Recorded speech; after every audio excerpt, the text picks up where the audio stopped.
We're ready. All right, to the jury.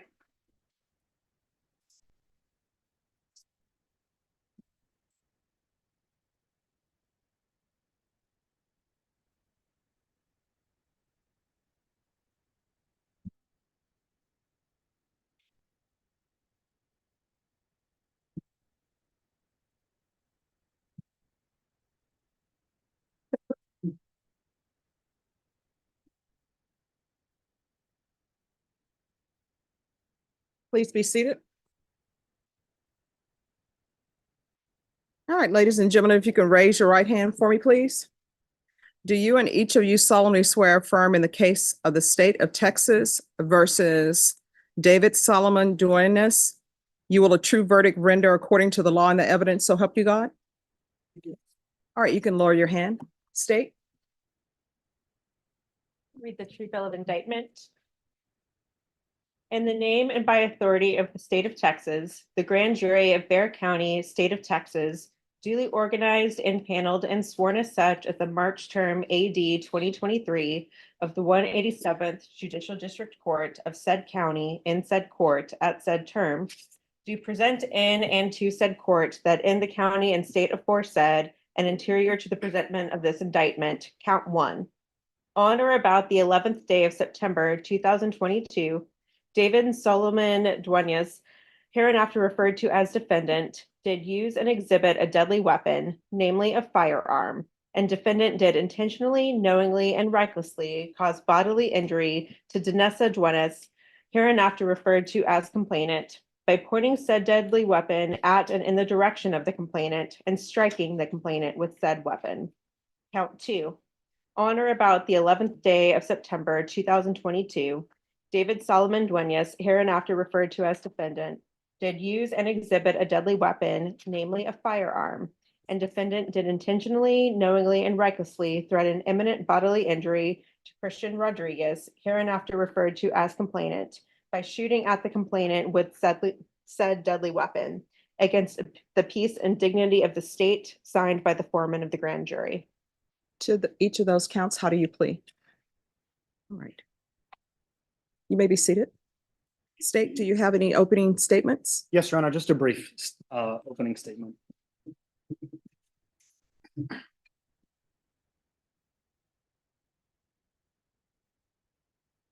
So members of the jury, thank you again for your being here and your time. You finally get to hear an account and a picture, a detailed analysis through testimony, through evidence of what actually took place. So you're going to hear from a bunch of officers that showed up to the scene of the crime that day. We'll show you some photos. The state's going to intend to introduce photos, a weapon, things of that nature to add some context. But set aside the officers real quick. Let's focus on the named complainants, okay? Danessa and Christian are two individuals. So Danessa is a former partner of the defendant, and Christian is her current boyfriend, okay? The two of them and a friend of theirs, Charles Watterson, you're going to hear from all three of them, okay? They were out watching a game, a football game, NFL game, Cowboys game, and they had to leave the location to go for basically like a child pickup. There's an agreement between Danessa, the complainant, and her former partner. They share a son. So they left the location, and at the location, you're going to hear testimony. Again, you're going to hear from all three of them of essentially after they pulled up, the defendant assaulted Danessa and pointed a weapon at her, right? That's what Ali read, right? The pointing of the weapon and the striking.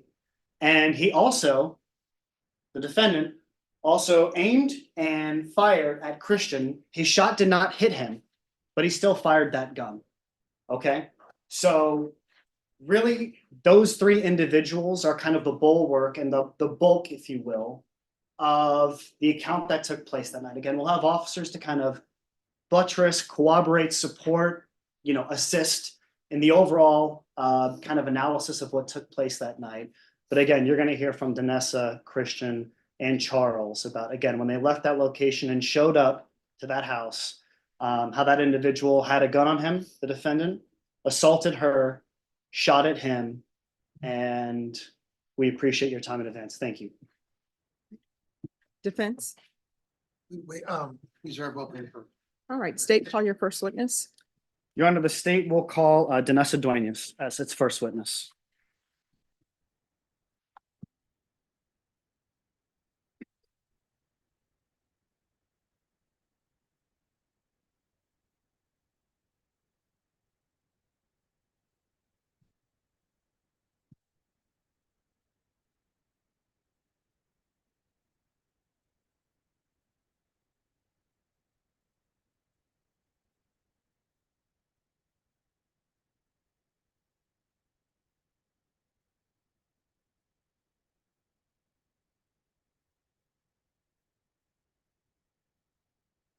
All right, if you can raise your right hand for me, please. Do you solemnly swear or affirm the testimony you give will be the truth, but nothing but the truth, so help you God? All right, you can lower your hand. Make sure you speak up so that the members of the jury can hear and the court reporter can hear. Okay, State. Hi, ma'am. How are you today? good. And ma'am, can you please reintroduce yourself to the members of the jury? Yes, my name is Danessa Duenas. And would you mind spelling your name for the record? Denassa, and then Duenas is spelled Duenas. So, ma'am, what do you do for a living? I'm a caregiver. You're a care, and how long have you been a caregiver for? 1 year, 1 year? Mhm. What were you doing before being a caregiver? I was working at Sports Medicine and Associates. Okay. What location were you working at? I would travel with my doctor, so the one at not Alamo Ranch, Alamo Heights, and Medical Center. That's the Floyd Kroll. Is that, am I close? 21 Spurs Lane. Ma'am, do you or do you consider yourself a resident, a citizen? Are you from San Antonio? Yes. You're a citizen of San Antonio? Mhm. And do you know why we're here today? Yes. I want to get into September 11th, 2022. But real quick, do you have any former, or are you currently seeing someone, Yes. I'm with my boyfriend, Christian. Christian? And have you previously been in a relationship before Um, Christian? Well, just with David. And David, is that you kind of gestured upwards with your hand? Is that individual in the courtroom today? Yes. Would you mind identifying him by an article of clothing? Yes, he's wearing the gray sweater. Your Honor, let the record please reflect that the complainant has correctly identified the defendant. Now, ma'am, do you guys have any children together, or were you married? Can you kind of delve into the nature of your relationship with the defendant?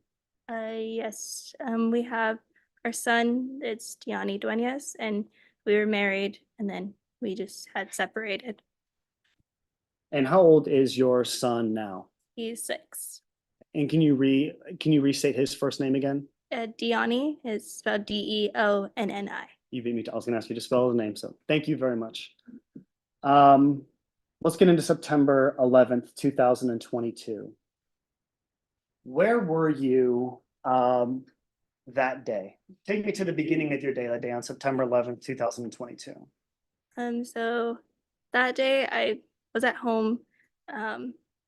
I had a plan with my boyfriend Christian that we were gonna go watch the Dallas Cowboys game, and that was gonna be in the afternoon, and that was really just the gist of the day. And then at some point I was gonna pick up Gianni or meet David somewhere to get Gianni from him or have that exchange because normally I would get him back that day. So did you ever end up going out to watch you said the Dallas Cowboys game? Yeah, so Christian had picked me up at the time I was living with my brother. He picked me up from my brother's house. We went to Little Woodrow's, and yeah, that was just to have a dinner there with our friend, Okay, and what was the friend's name that you met at Little Woodrow's? Charles Watterson. So the three of you were at Little Woodrow's, and do you happen to know, best guess, what time you arrived that day? Probably like 5:30 or 5-ish, somewhere around that time. It was still daylight. Okay. Yeah. You're watching the game. Did you get anything to eat, drink? Yeah. I had gotten, I think, wings. Um, yeah, I just picked like an appetizer from there, and then that was basically it. Anything to drink? Um, no, I think I just got water that day. And how long were the three of you watching the game for? I know we didn't finish it. We didn't finish the whole entire game. I think we just watched like the beginning of the second quarter. We watched the first and like second quarter. I think that was it. So not quite, maybe you didn't quite get to halftime, but maybe a little bit before that. Yeah, honestly, I wasn't really paying attention too much to the game, but Or do- I just remember because Christian made a comment that he's like, "Wow, we don't even get to finish the game." So, And so he's okay. And why would Christian say that? me and David had a conversation because my ex mother-in-law had called me to tell me that Diani was upset whenever they were at their house, and he just wanted to come home. It was nothing really out of the ordinary. So And when you had this conversation um, with the defendant, was this over the phone? Was this a FaceTime? Like, how were you communicating? yeah, it was just over the phone. He had told me that my ex mother-in-law had told me that Gianni was crying and that she wanted Gianni to stay the night, but she told me that David told her no, and I called David right after that and I asked him if I could meet him just to go get Gianni already, and he told me that he already had stopped crying and he was fine, and that was the end of our conversation.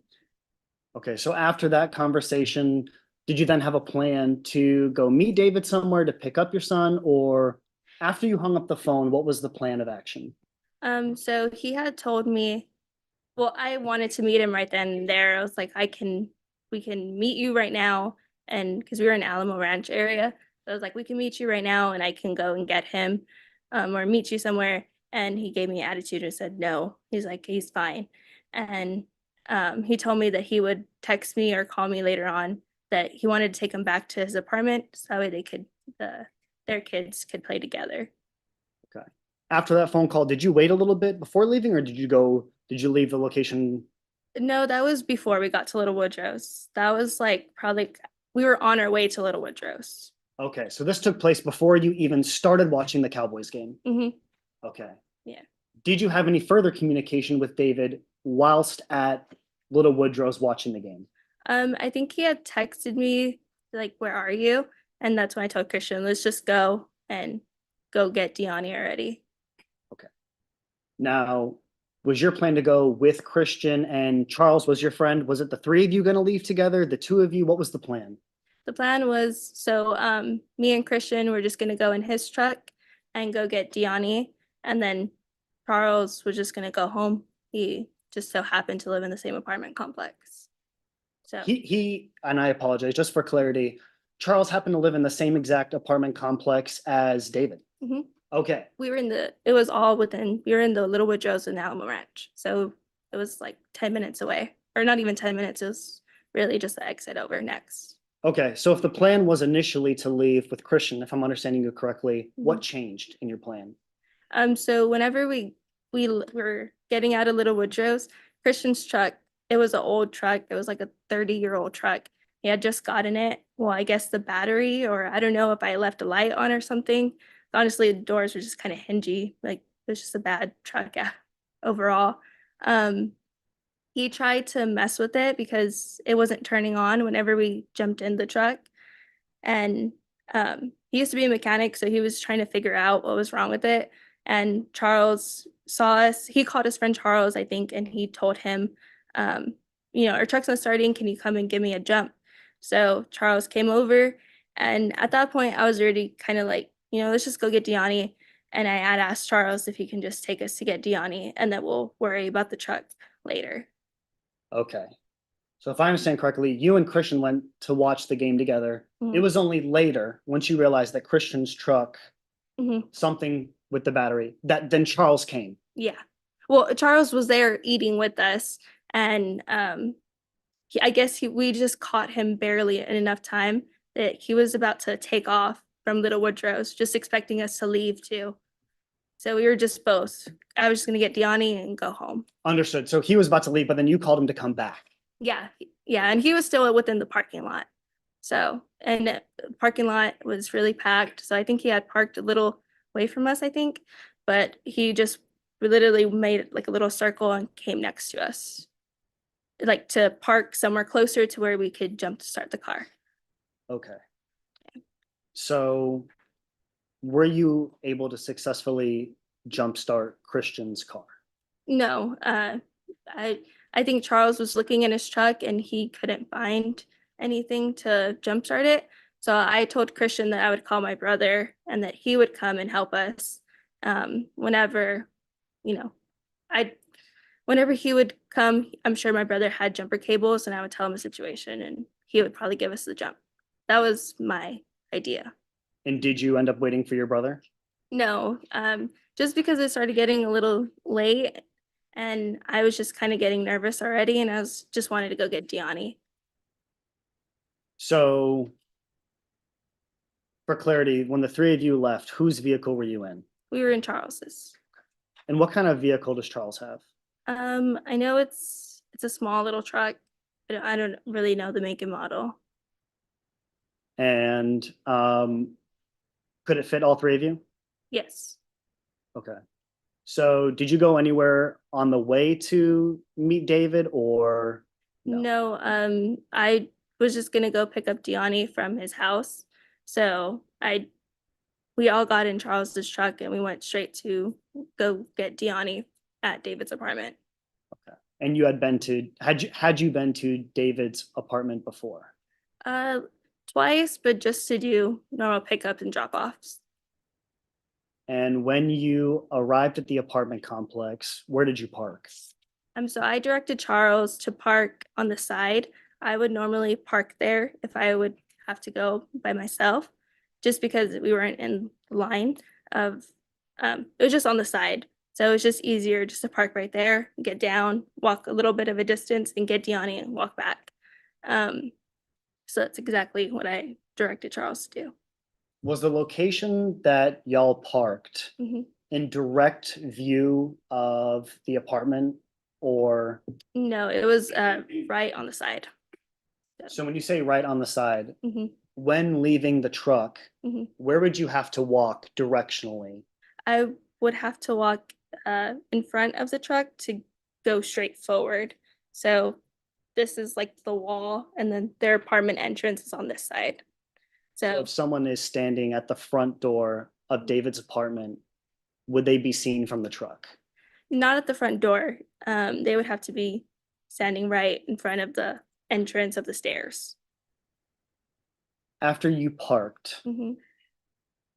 who got out of the car? Just me. I told Christian and Charles, I'm just gonna go get Gianni and come back.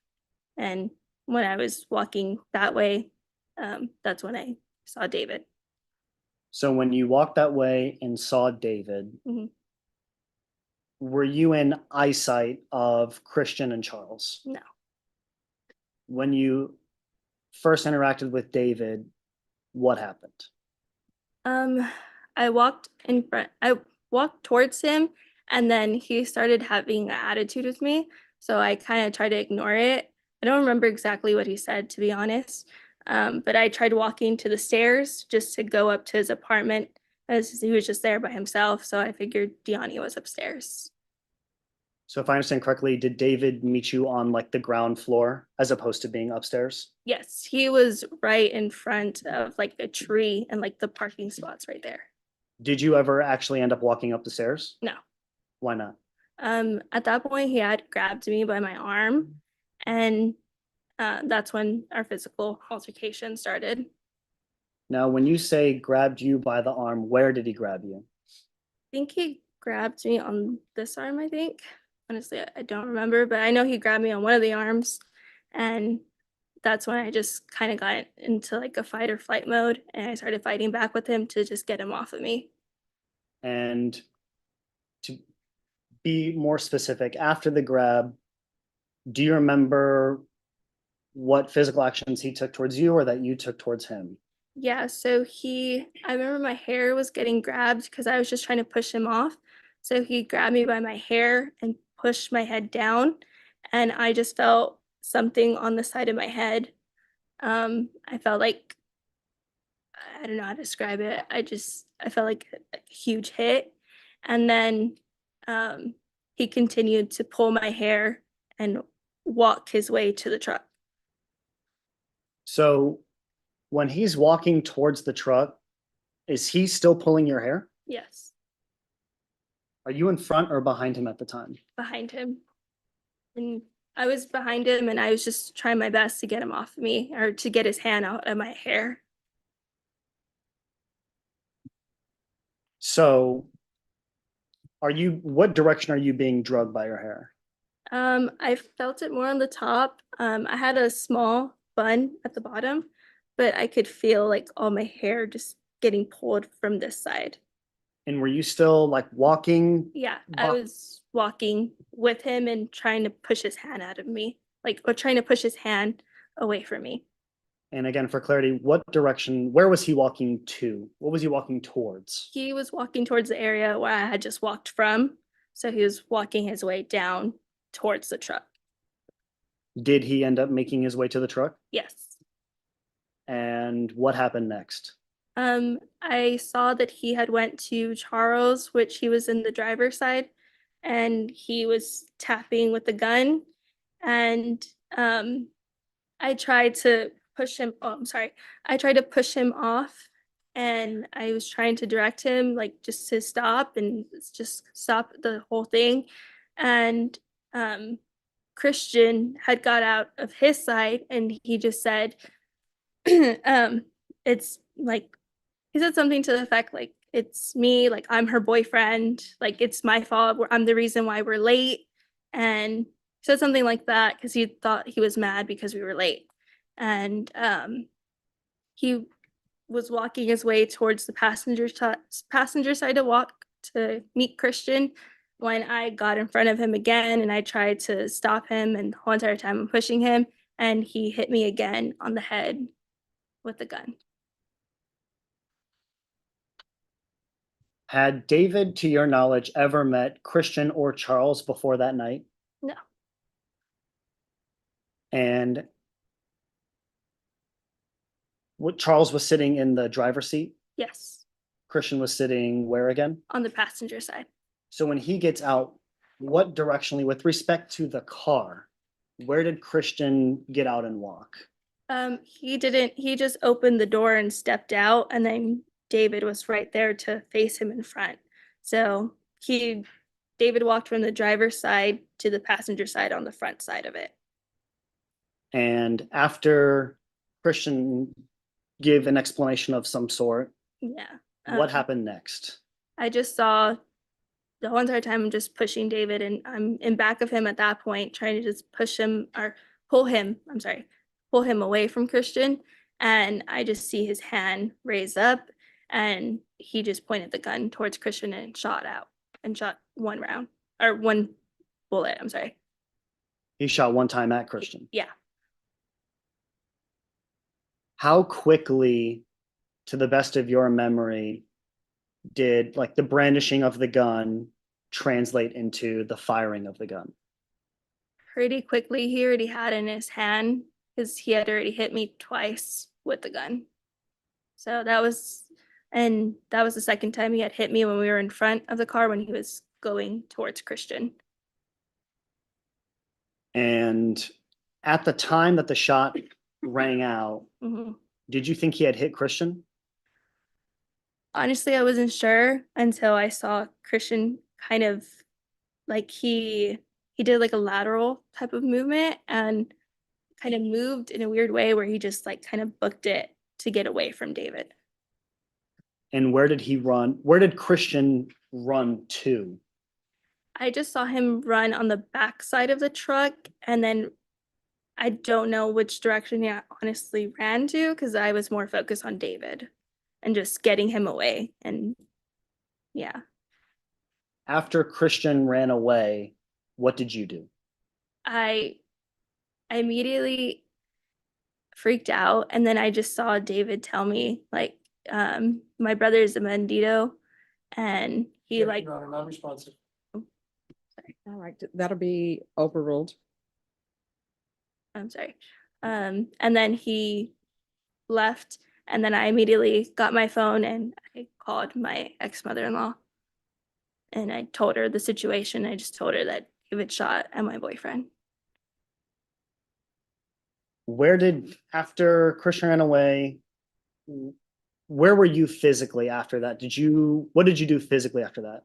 I was trying to look for Christian, so I had just walked behind the apartment complex, and I was trying to just see if I could visually see him, but I couldn't see anything. And then Charles told me he was already on the phone with 911. And did David run away, walk away? What did you observe David doing after, again, the shot towards Christian? He just ran upstairs to his apartment, and that's all I saw. And I guess just going back about 10 seconds here, when you say that David fired a shot at Christian, how can you be sure that he was firing at Christian, or what leads you to believe that's what you saw that day? I was directly behind David, so I just saw his arm pick up, and I just saw the gun go up, and he was within arm's length away from Christian. And I remember hearing the bang and kind of just not realizing what actually had happened. Like, I was still in shock. And was the gun then, did he holster the gun to your knowledge? Did he still have it in his hand? Kind of to the best of your knowledge, where was the gun after the shot towards Christian? Honestly, I don't remember. I don't remember if I just remember him going running. I don't know where he put the gun at that point, and then I was just more concerned about Christian to see where he went. And then, Your Honor, may I approach? Yes.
Now, ma'am, if you just want to take a quick second to look through what I've handed you, please feel free to do so.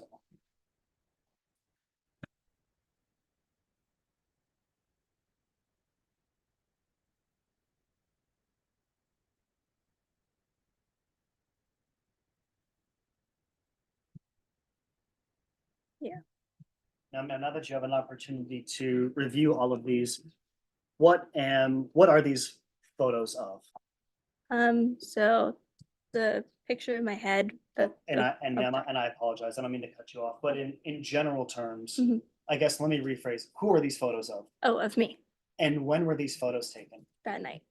And in general terms, kind of across the board, what are they photos of? The places where I was hit. And are these a fair and accurate depiction of your injuries from that date? I think so. Your Honor, at this time, the state would move to admit the photos, and the state would like to concurrently mark them if that's okay with the court. Yes. What numbers are they? They would be, Honor, I believe, 1 through.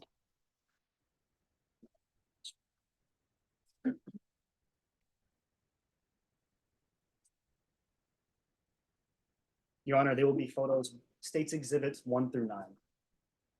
All right, are there going to be any objections to States Exhibits 1 through 9? Judge, we would object to 4, 5, and 6 as being duplicative of other photos in the group. All right, if you will mark them, and then if you will pass them to the court, please. Yes, Your Honor.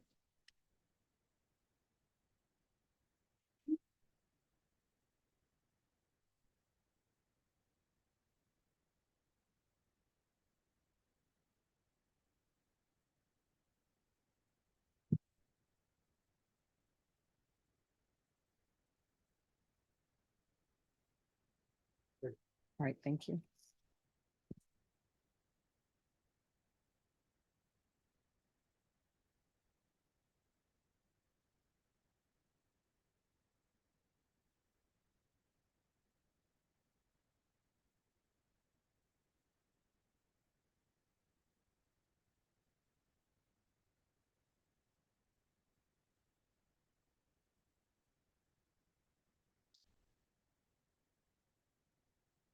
All right. With regards to States Exhibit number 6, the court will sustain the objection. And then States Exhibits 4 and 5, defense objection is overruled. So admitted into evidence without objection is States Exhibits 1, 2, 3. States Exhibits 4 and 5, defense's objection is overruled. States Exhibits 7, 8, and 9 are admitted without objection. And as previously stated, States Exhibit number 6, defense's objection will be sustained. Thank you, Your Honor.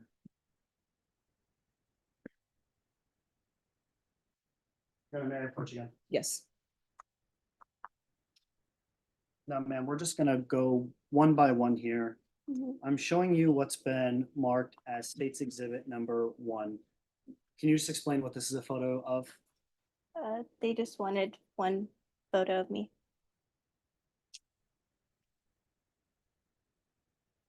And Danessa, I'm showing you what's been marked as States Exhibit 2. What is this a photo of? A photo of me. I'm sorry, you're gonna have to speak up. I'm sorry. A photo of me. And ma'am, I'm showing you what's been marked as States Exhibit 3. What do we see in this photo? Photo of the bruise on my arm. And how did you get that bruise? That was when David had grabbed me.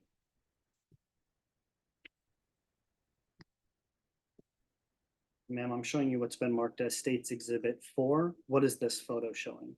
The red marks on my chest.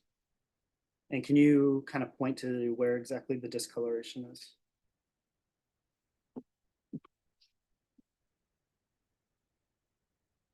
A little similar. Ma'am, I'm showing you what's been marked as States Exhibit number 5. Mhm. And can you describe what you see in this photo? The same photo of the red marks. And I'm showing you what's marked as States Exhibit number 7. What do you see in this photo? The photo of the bruise on my arm. And this is States Exhibit number 8. What do you see in this photo? Another bruise on my arm. And then Vanessa, this is States Exhibit number 9. What do we see in this photo? This is the photo of my head, where that happened, And again, just for clarity, what happened? where I was hit with the gun. You want permission to publish to the jury? Granted.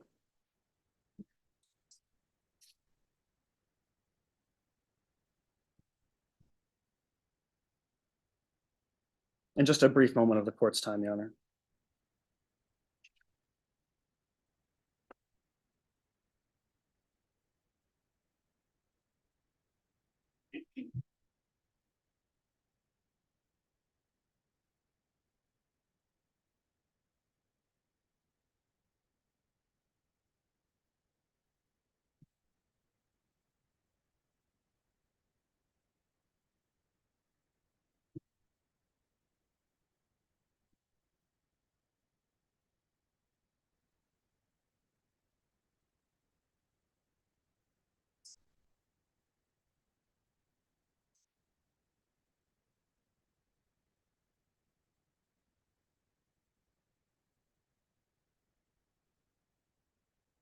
Now, Danessa, just a few more questions. Some of these contextual, we'll work our way through.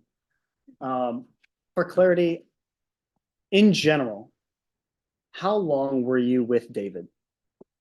We were married, I think, about a year and a half, and then we were together since we were 16.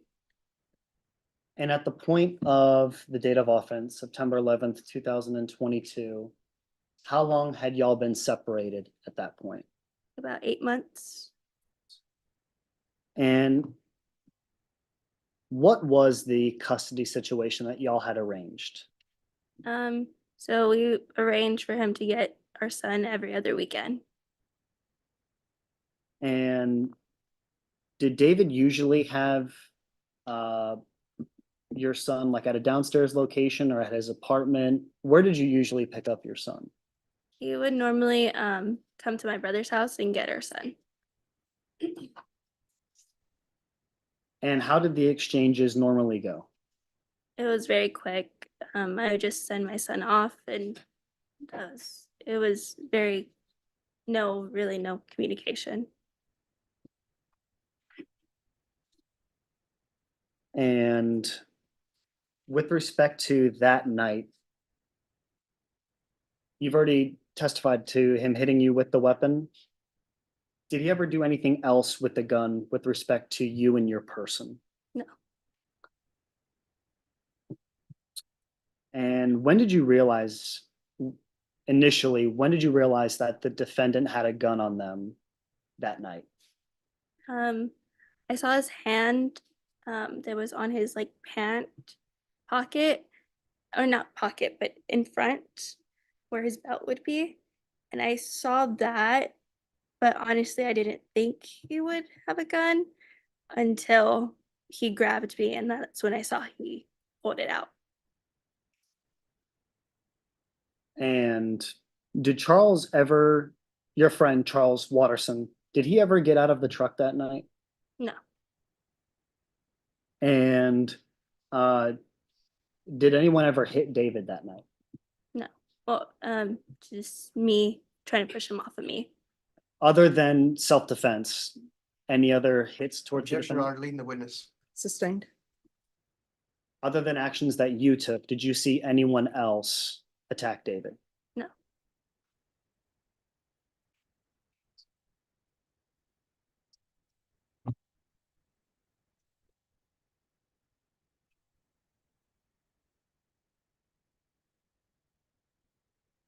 Your Honor, state passes the witness. Defense. So, Ms. Duenas, on this particular weekend, your son was with his father the whole weekend, correct? From Friday to Sunday. And that was the plan. Yes. Now, without incident, the Friday pick up and drop off, correct? Yeah. And then on Sunday, you told him that you were gonna be watching a Cowboys game in the afternoon or in the evening, is that right? Yeah. All that was prearranged. Mhm. There was no last minute change of plans, correct? No. And what time was the game at? I think like 5:36. It was around that time. It was still daylight. So what is the normal schedule for the exchange on Sunday night? Sundays, it'd be normally played by ear, but normally he'd bring them later on that day, that Sunday night. So you're claiming that it varies, Yes. but isn't there a court order that sets out a specific time? We didn't have a court order at that time. Is there one now? Think there is. It was in our divorce paperwork, and David is the one that handled all that. So I'm still not clear from your previous answers. Are you guys now divorced or you're still not divorced? Yes, we are officially divorced, but I actually haven't gotten a divorce decree. Okay. And you don't know when those court orders went into place? No, we had settled everything in July, August, around that time frame. This incident happened in September. So you had finalized the terms of what the divorce was supposed to be prior to September of last year. Yes. So you did have a schedule.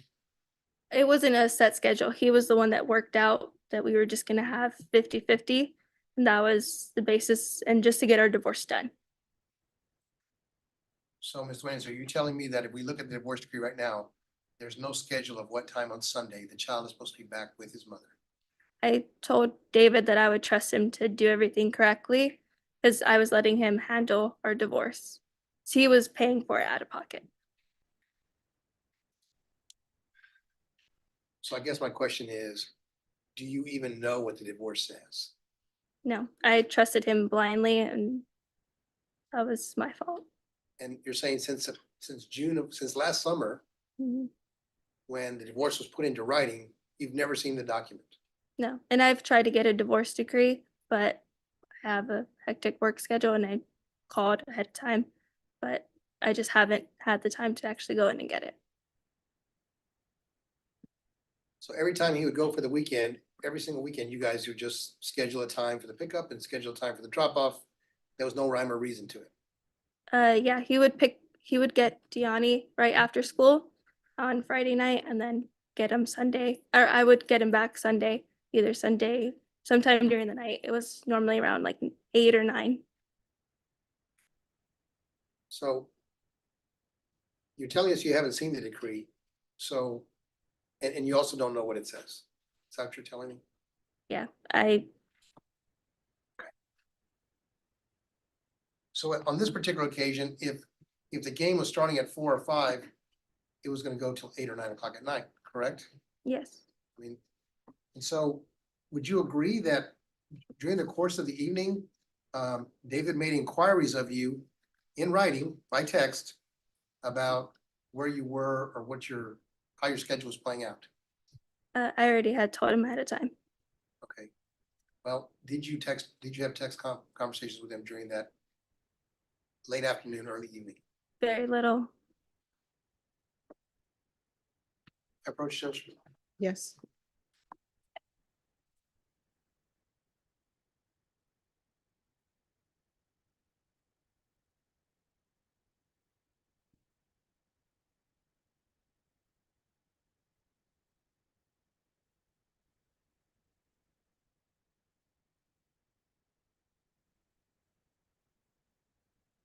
What is, I'm gonna show you what's been part, Ben's exhibit number 1, was asking just to read it to yourself. And I'll ask you some questions.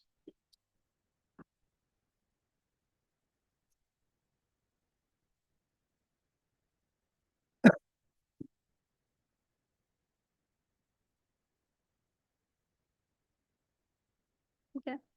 Do you recognize what's depicted in defendant's exhibit number 1? Yes, for text messages. Does it appear to be text messages from the same date we were just talking about? Yes. And who's, what exactly is that depicted in that exhibit number 1? A conversation between me and David. But yeah, is it what we would normally call a screenshot of what's on a phone? Yes. Okay. And so whose phone is in that screenshot? Um,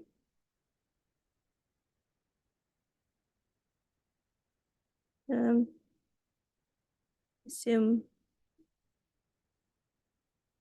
it's mine. Well, let's do it this way, Mr. Duenas. When you get a text message from somebody, the little information circle shows up on the top of the phone, correct? Yes. Is this an iPhone? Yes. Okay.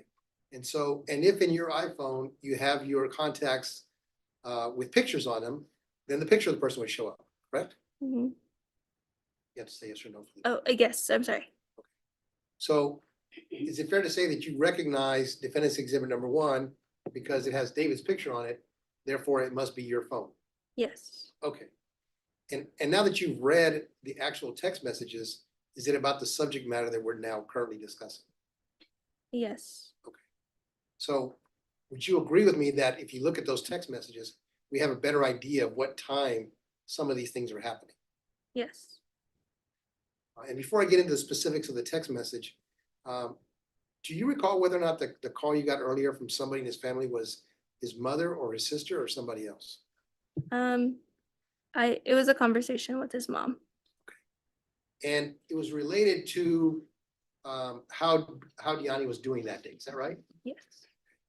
Is it fair to say that like a lot of people who have kids that go back and forth in the weekends, sometimes you check on them, right? Mhm. Say yes, sir. Oh, yes.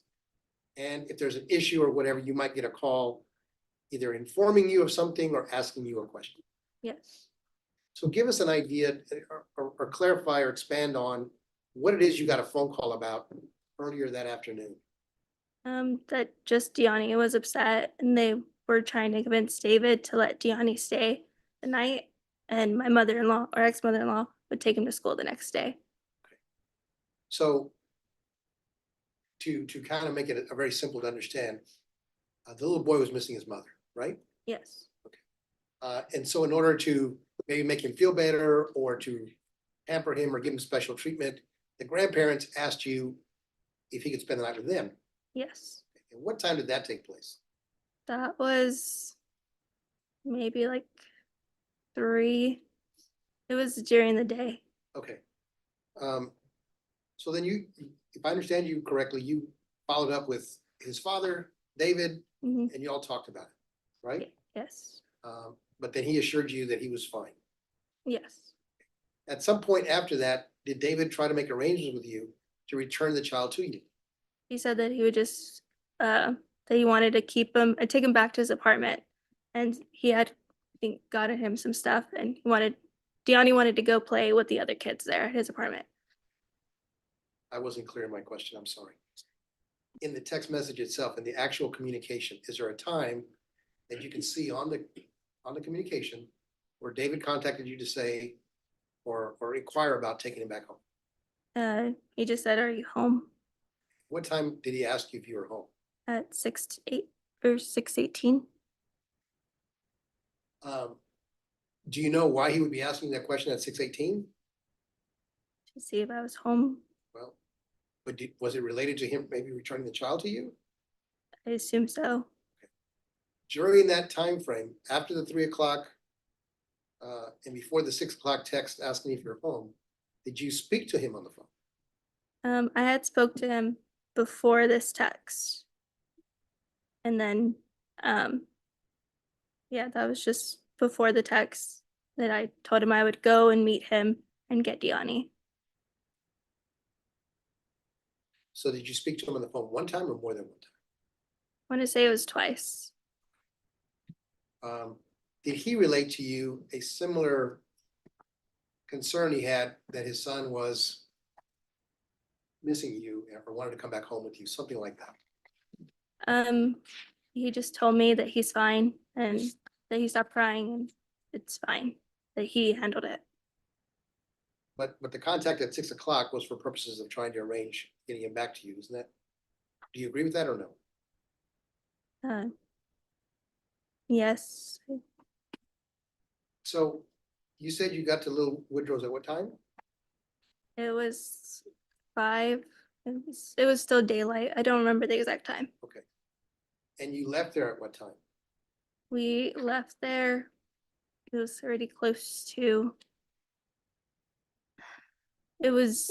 We checked out. I honestly don't remember. We closed out our tab and we were just waiting there. We were honestly, the service was just taking forever. Would you agree with me, Ms. Duenas, that you were there probably 4 hours or more? No more than 4 hours. It could not have been 4 hours because we didn't watch the whole game. Well, didn't you leave after 9? That was when we were outside. Christian had spent like 20, 30 minutes trying to figure out what was wrong with his truck. He was doing everything he could to mess with the battery. He was fidgeting with the ignition. He was really trying to figure out what could be going wrong with his truck. And would you agree, based on the timing of the text messages, that you got to Mr. Duenas' apartment about 10 o'clock? No, we were about 10 minutes away. Even if that, there was no traffic and it was the next exit over. Well, at some point you text them to tell them you're down the street, correct? Yes, and that's when we were literally down the street. And the time that you did that is that piece of paper, correct? Yes, And what time is it? 9:44. So from sometime after 5 until 9-ish or a little bit later, you're actually at Little Woodrow's, correct? Mm, just about maybe. And describe that place for the jury. What is that establishment? It's outside. Well, I on the sorry. Um, it's just an outside like bar and grill. Now, you suggested that you had nothing to drink during that period of time that you were there. Is that right? That's correct. Is that true for all three of you? I think Christian had a drink. Charles, I didn't see him have a drink, and then I didn't drink. Now, that's a long time to be somewhere and order either one or zero drinks. Would you agree with that? I agree. We were just there to eat. Well, we just went there to eat, and Christian wanted to have a beer, but And you suggested that you closed out your tab, which, what does that mean in your mind when you say that? we got our receipt, paid for our food, and whatever Christian had to drink or Ms. Duenas, doesn't a tab normally mean that they keep your bill open so that during the period of time that you're there, you can continue to order and they just add it on the bill, right? yeah. But despite the fact that you had a tab and you're there almost 4 hours, your testimony is you consumed no alcohol, right? Alcohol. Now, as it got later into the evening and the two of you communicated, isn't it true that Mr. Duenas asked you to just leave him there and he would take him to school the next day and there'd be no issues? You wouldn't have to be in a hurry to come back and get him. No, that wasn't part of our conversation. His mom had offered that to me. That was never discussed between you and David. No. Now, what time, if he's at his father's house and he's gonna go to school the next day, what time does he have to be up to be able to get to school on time? We would normally get up every morning at 6:30. And so that's probably more or less the same at his father's house, right? Assume so. In order to get him to where he's supposed to be on the time he's supposed to be there, Mhm. yes? Yes. So your son is way past asleep at 9:45 when you Mhm. get there, right? Yeah.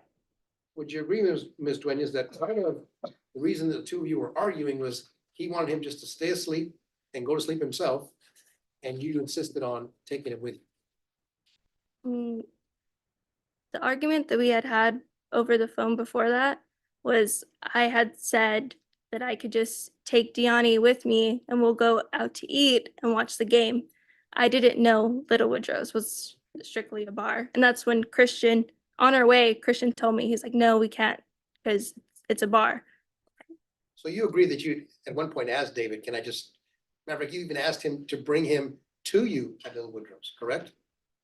No, I told him that I would meet him and that we were going to be going to Little Woodrow's. And he told me he got mad at the idea of that. He told me that that's a bar. And I looked at Christian and I was like, is it really a bar? Like, I honestly didn't know. And So you're suggesting you've never been there, no, this was the first time I had gone. but you would agree there was not a place for children? Now looking back, yeah. Um, so your suggestion is at the time you get to the apartment and David's outside, Mhm. he's upset. Yes. Okay, in your mind, based on the conversations and the text message that had gone on throughout the afternoon and evening, what was the dispute about? Throughout the day, it was just him giving me attitude about trying to make arrangements to go get Deani throughout the day. Because I had even, once I found out it was a bar, I told him, okay, we'll go somewhere else. We can go to a different place and watch the game or even just go home. And he hung up the phone on me at that point. But Ms. Duenas, you have agreed with me that around 6 in the evening, 6:15, he made contact with you and said, are you home? So that he could just bring the child to you like would normally happen on a Sunday night exchange, right? I mean, normally our normal time was around 9 for drop-offs. And because that didn't quite work out and y'all couldn't get on the same page, did he get attitude or did both of y'all get kind of frustrated with each other? I was trying to more accommodate him. So tell the jury what you mean when you say, when I first see him, he has like an attitude. What are you talking about? What do you describe? Like him just getting frustrated very quickly and then just ending the conversation with me. In September of 2022, when this incident occurred, what was David doing for work, if you know? For work, Yes. he was a car salesman to my knowledge. And he works a lot of hours at that job, correct? Mhm. And he goes into work very early at that job, correct? Sure. So that by 9:45, not only is Gianni asleep, but him and everybody else in the house is asleep. Possible. Possibly. And so that was a circumstance under which you arrived at 9:45, Hmm. right? Did he again ask you, can you just leave him here, take him to school tomorrow, and we'll deal with it later? No. He didn't ask you that. Mm-mm. Did he specifically question you as to how you were gonna get him home when you were in a single cab trip and there was no car seat? No. Never asked you that question? No. Well, let's go through it this way. Were you in a single cab truck? I was right in the center. Well, what I'm asking is it a truck that only has one seat? Oh, yeah, it's one together whole seat. So if there's 3 adults in there, there's no room for anybody else. Well, my plan was to either wait till David goes inside and we walk to Charles's apartment, to his specific apartment building that was in the same complex. So you were just gonna stay there until you sorted out the whole car situation? Well, I was gonna call my brother because my brother lived in the Alamo Ranch area too. But it never got to a point where you and he had a civil conversation about that issue? No. Right? Did you at any time yell at David or express your frustration that you just want him to let you take your child and stay out of your business?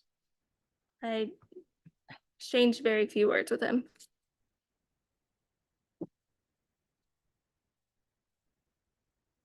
My impression from your testimony, or correct me if I'm wrong, is that he's upset and you're calm. Objection, not a question, Your Honor.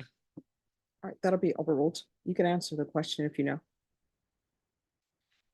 Did you mean to give the jury the impression that you get there and he's upset, but you're calm? I was just wanting to get Gianni and get out of there.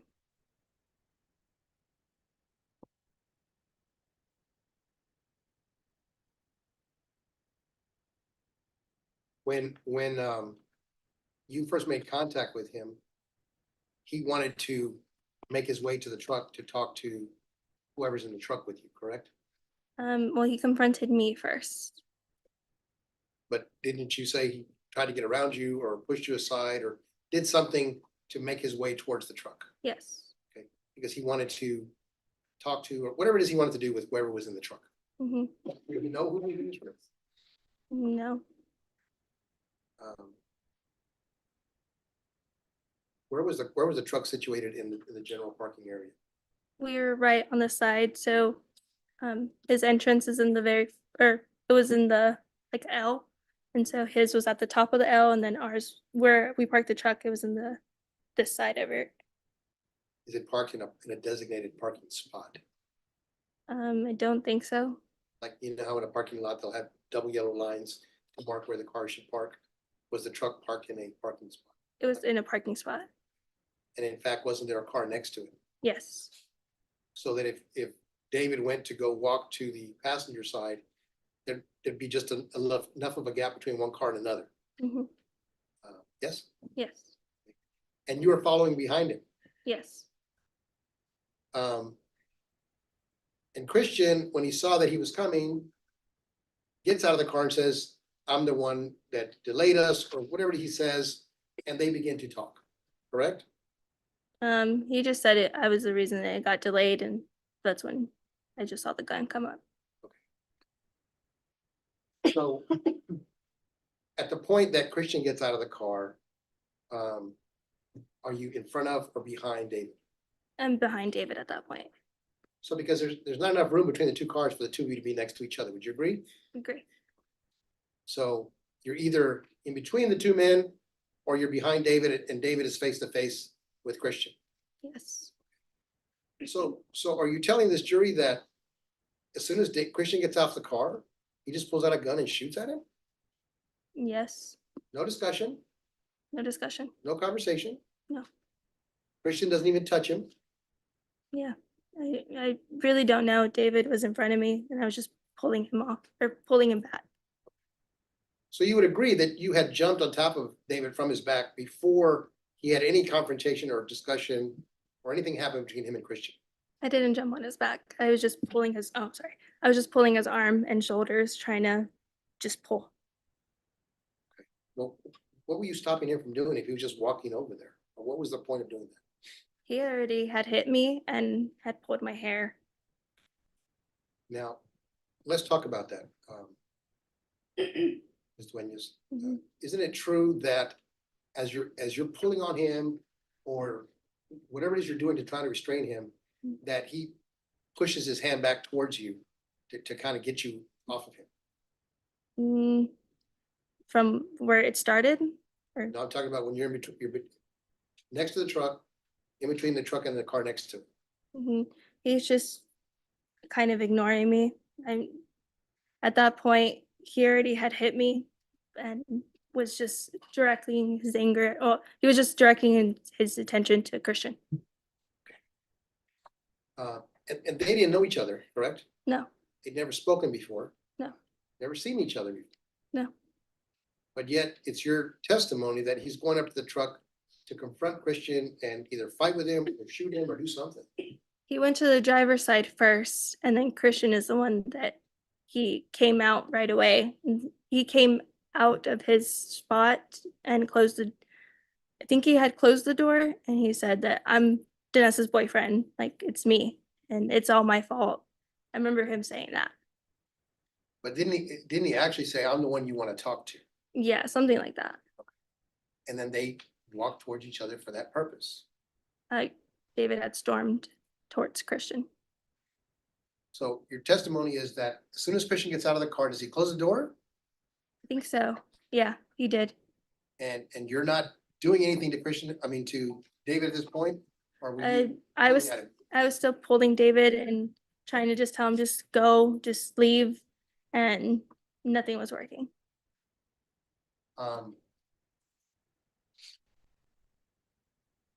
Were Charles and Christian in a position to see you the whole time that you were outside the vehicle? Either when you were where Christian was or where David was, or when you were walking towards them? Just as we left, like I don't know how far away it is, but they were able to only see when we came around like the little sidewalk or bush area to come forward towards the truck. So it's your testimony, they didn't see anything, so they didn't have any reason to get off the truck to come defend you or help you. Yes. And so Christian gets off. Does he close the door? Yes, I think so. And you're pulling at David from behind him. Hmm. It's a very narrow little space between two cars. Yes. And David goes to his pocket, his waist, wherever the gun is, and pulls it out and just shoots at him. His gun was already in his hand. Okay. And just shoots at him. Yes. And then that space, that narrow space between the two cars parked, Hmm. the bullet doesn't hit anybody. I think they were walking already towards the bed of the truck because Christian was backing up, and then David was in front of him, kind of going that way. So that's when I just saw Christian run.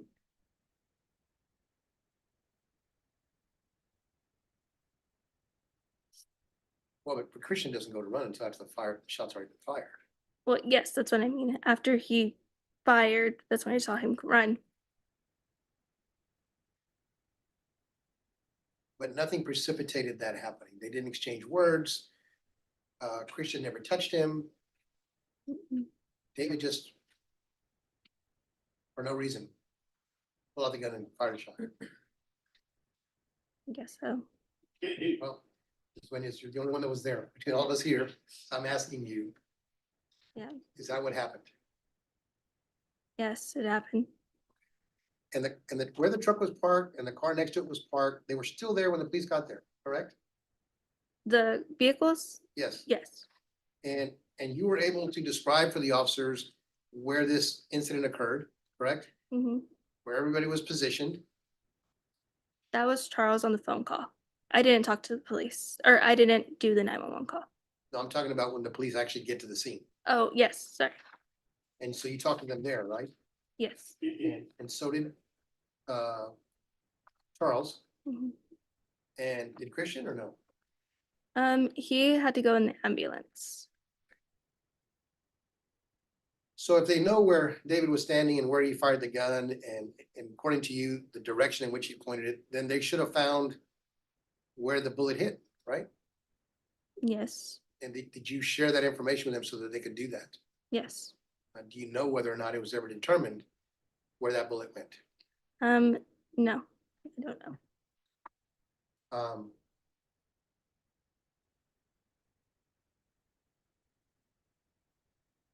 Is it possible that the gun was pointed in the air and not in somebody's direction?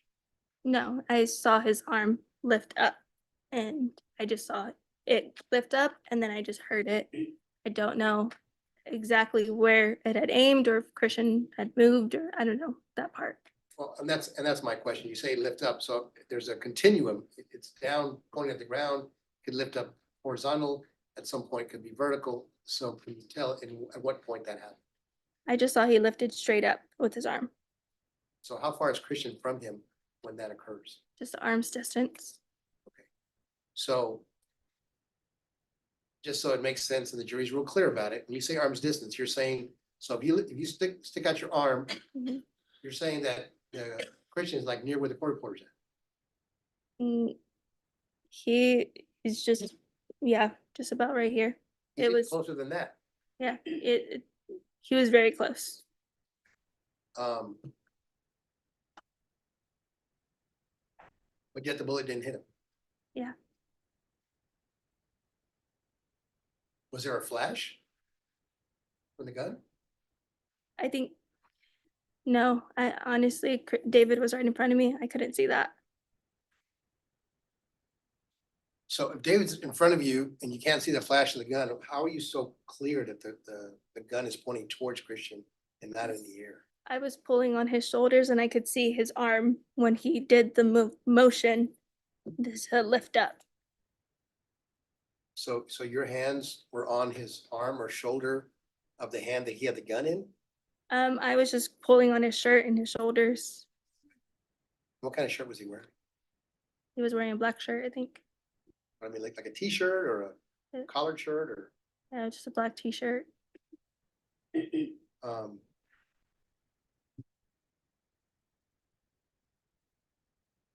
is it possible under the scenario you just described that the gun went off accidentally? Objection, Your Honor, speculation. Sustained.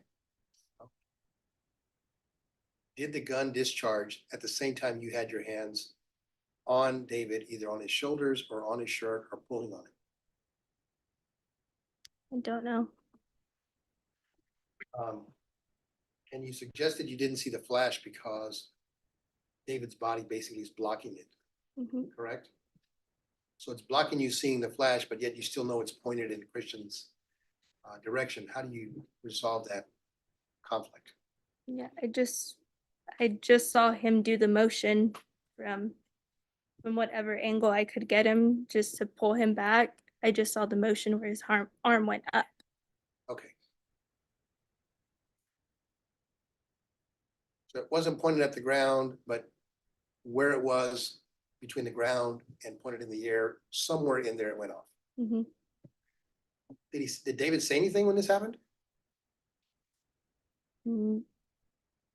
Just right after that happened, Christian ran and he said his comment. And then David left as well, Mhm. and you were there by yourself. Yeah, And where's Charles when all this is happening?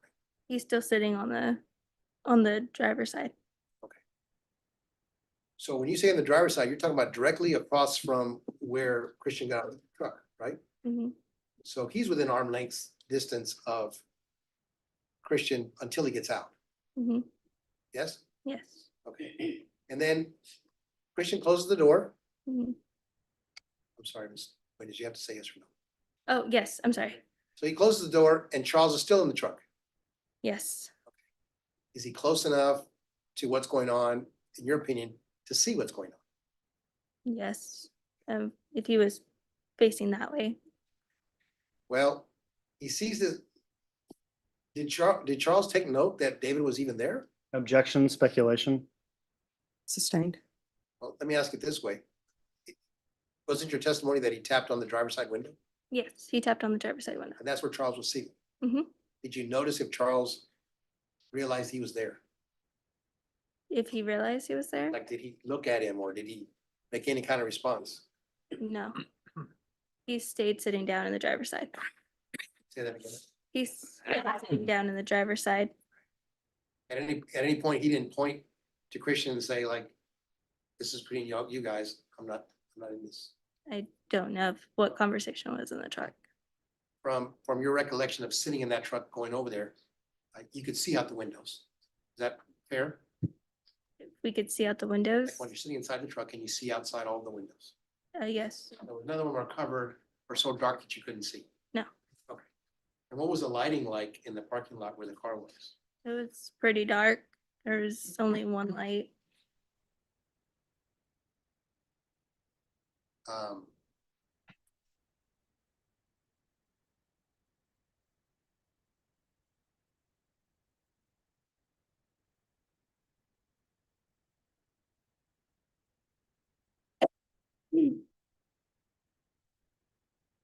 So when did you next see Christian? After that, when the ambulance came and got him, Do you know why the ambulance had to come get him? Christian said he had injured himself. Do you know where? When he was running, he jumped off, I guess, like a little ledge and twisted his knee. So that injury, it's related to him running away, but it's not related to any interaction with David. Would you I agree? don't know exactly when he injured it, if it was within that lateral movement or if he jumped off. But David didn't follow him once he ran off. No. And you know this because you were still standing right there watching what was going on. Yeah, I just saw him run.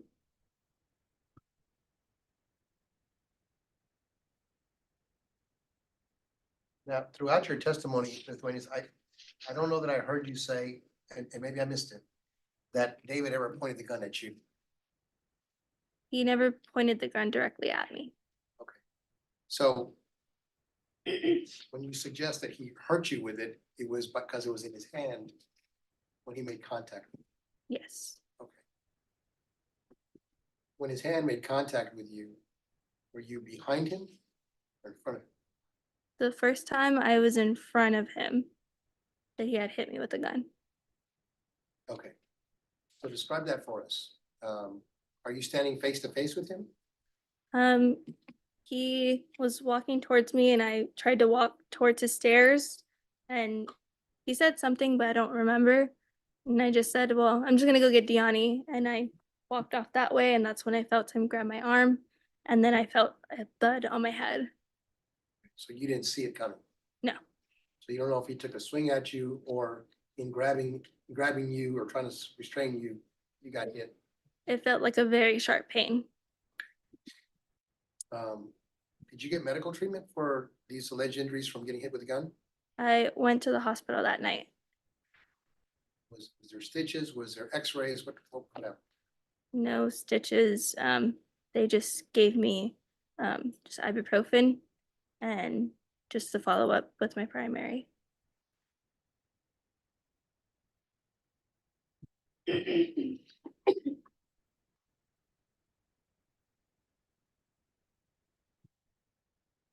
Now, Miss Duenas, did you give a statement to the police when they arrived at the scene? Yes. How was that done? Just describe how the officer asked you the questions and where you were and how you did that. What the officer was asking me? Or Well, like were you inside an apartment? Did you go inside his police car? How did y'all set that up so you can sit down and talk to him? I don't remember honestly. Do you recall, was it in a question and answer format like we're doing now? He would ask you a question and you would answer it. Well, I just told them what was happening or what had happened. And is that the only time you gave a statement or did you at some point give one in writing? Don't remember honestly. Okay. Do you recall giving anybody else a statement other than the officer that asked you questions at the scene? Um, just when they asked me to come in with the DA. Okay, and I'll talk about that next. Mm. At the scene, was the officer recording your statement in any fashion?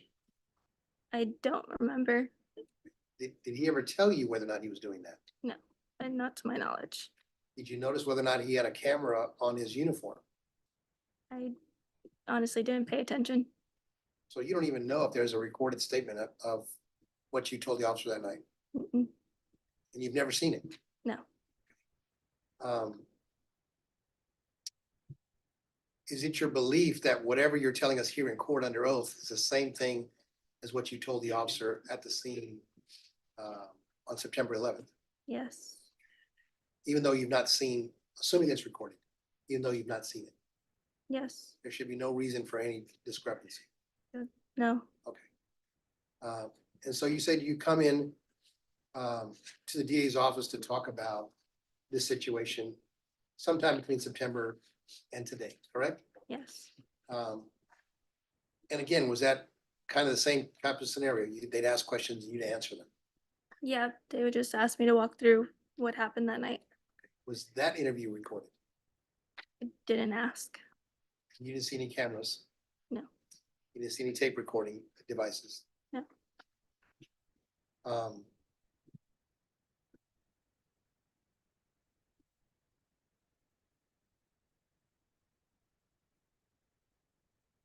At any point in those conversations, did you suggest that the disagreement was about, he wanted you just to leave the child there and go home and go to school tomorrow, and you were insistent on taking it?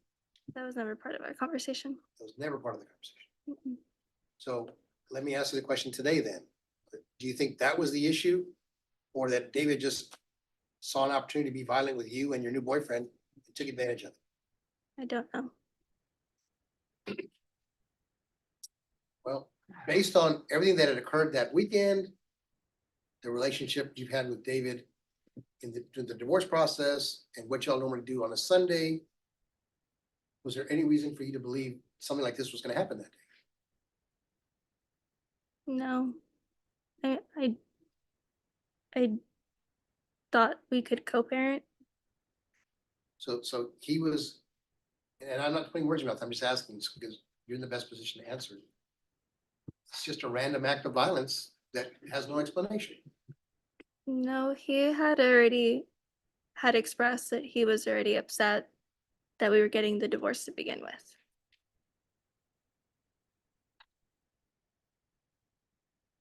But did I understand your testimony, Ms. Duenas, that the two of you had been separated for 8 months already?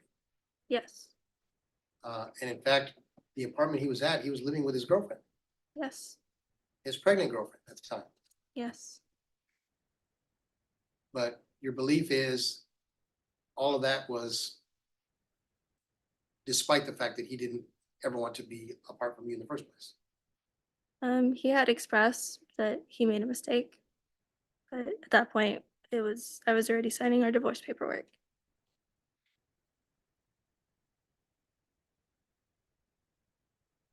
He was upset about the divorce, but you let him do it and you didn't contest it.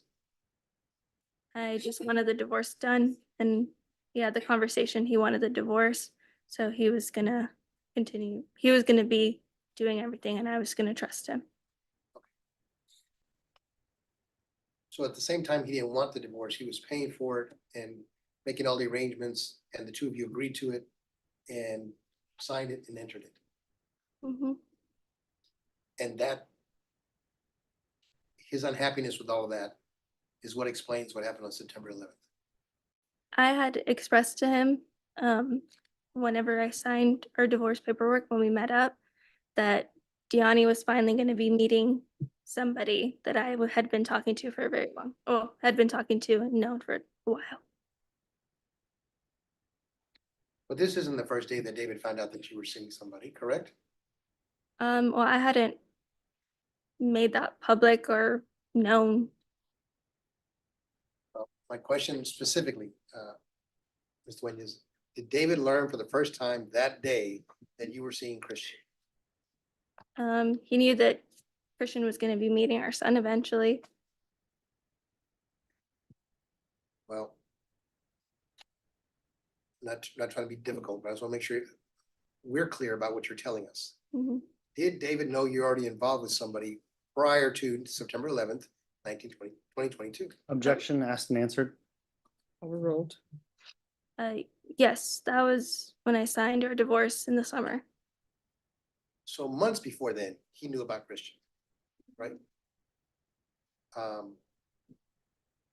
yet you think that still explains what happened in September? We limited our conversation at that point.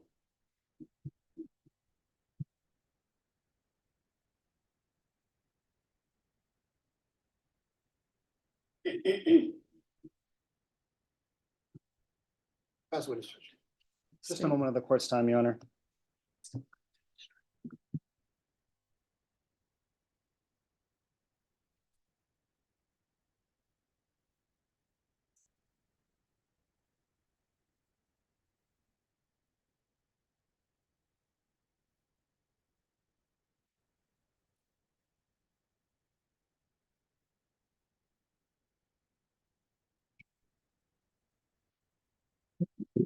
No further questions, Your Honor. All right, is this witness excused or subject for recall? Subject to recall, please, Judge. All right, you may step down. One or more of the attorneys may want to call you back. And Judge, I don't know that we actually, because of the weird circumstances, invoke the rule and or explain to witnesses what that means. All right. The rule has been invoked now. What that means is you cannot discuss your testimony with anyone. The only persons you're allowed to speak to are attorneys for the state or the defense. Do you understand? Yes. And you're not allowed to watch anything regarding this case. Do you understand? All right. One or more of the attorneys may want to call you back as a witness, so make sure that they're able to get in contact with you. Okay. All right, thank you. All right. Ladies and gentlemen, if you want to continue, we'll continue. Otherwise, we'll take our break for today.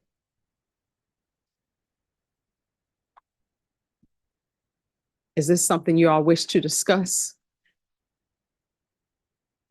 What I can tell you is this case is not going to finish today if we do continue. So if you all wish to continue, then I will have the state call their next witness. Continue. All right, I'm not going to say who, but somebody's saying no. So, Yeah. all right, state, call your next witness. At this point, state calls Christian Rodriguez.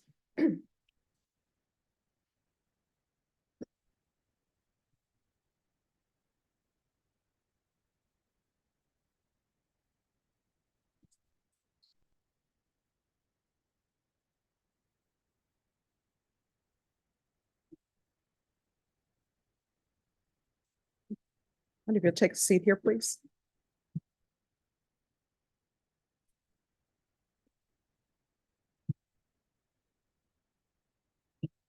You raise your right hand. Do you solemnly swear or affirm the testimony you give will be the truth and nothing but the truth, so help you God? All right, you can lower your hand. Make sure you keep your voice up so the members of the jury and so that the court reporter can hear. This one. All right, state. Good afternoon, Christian.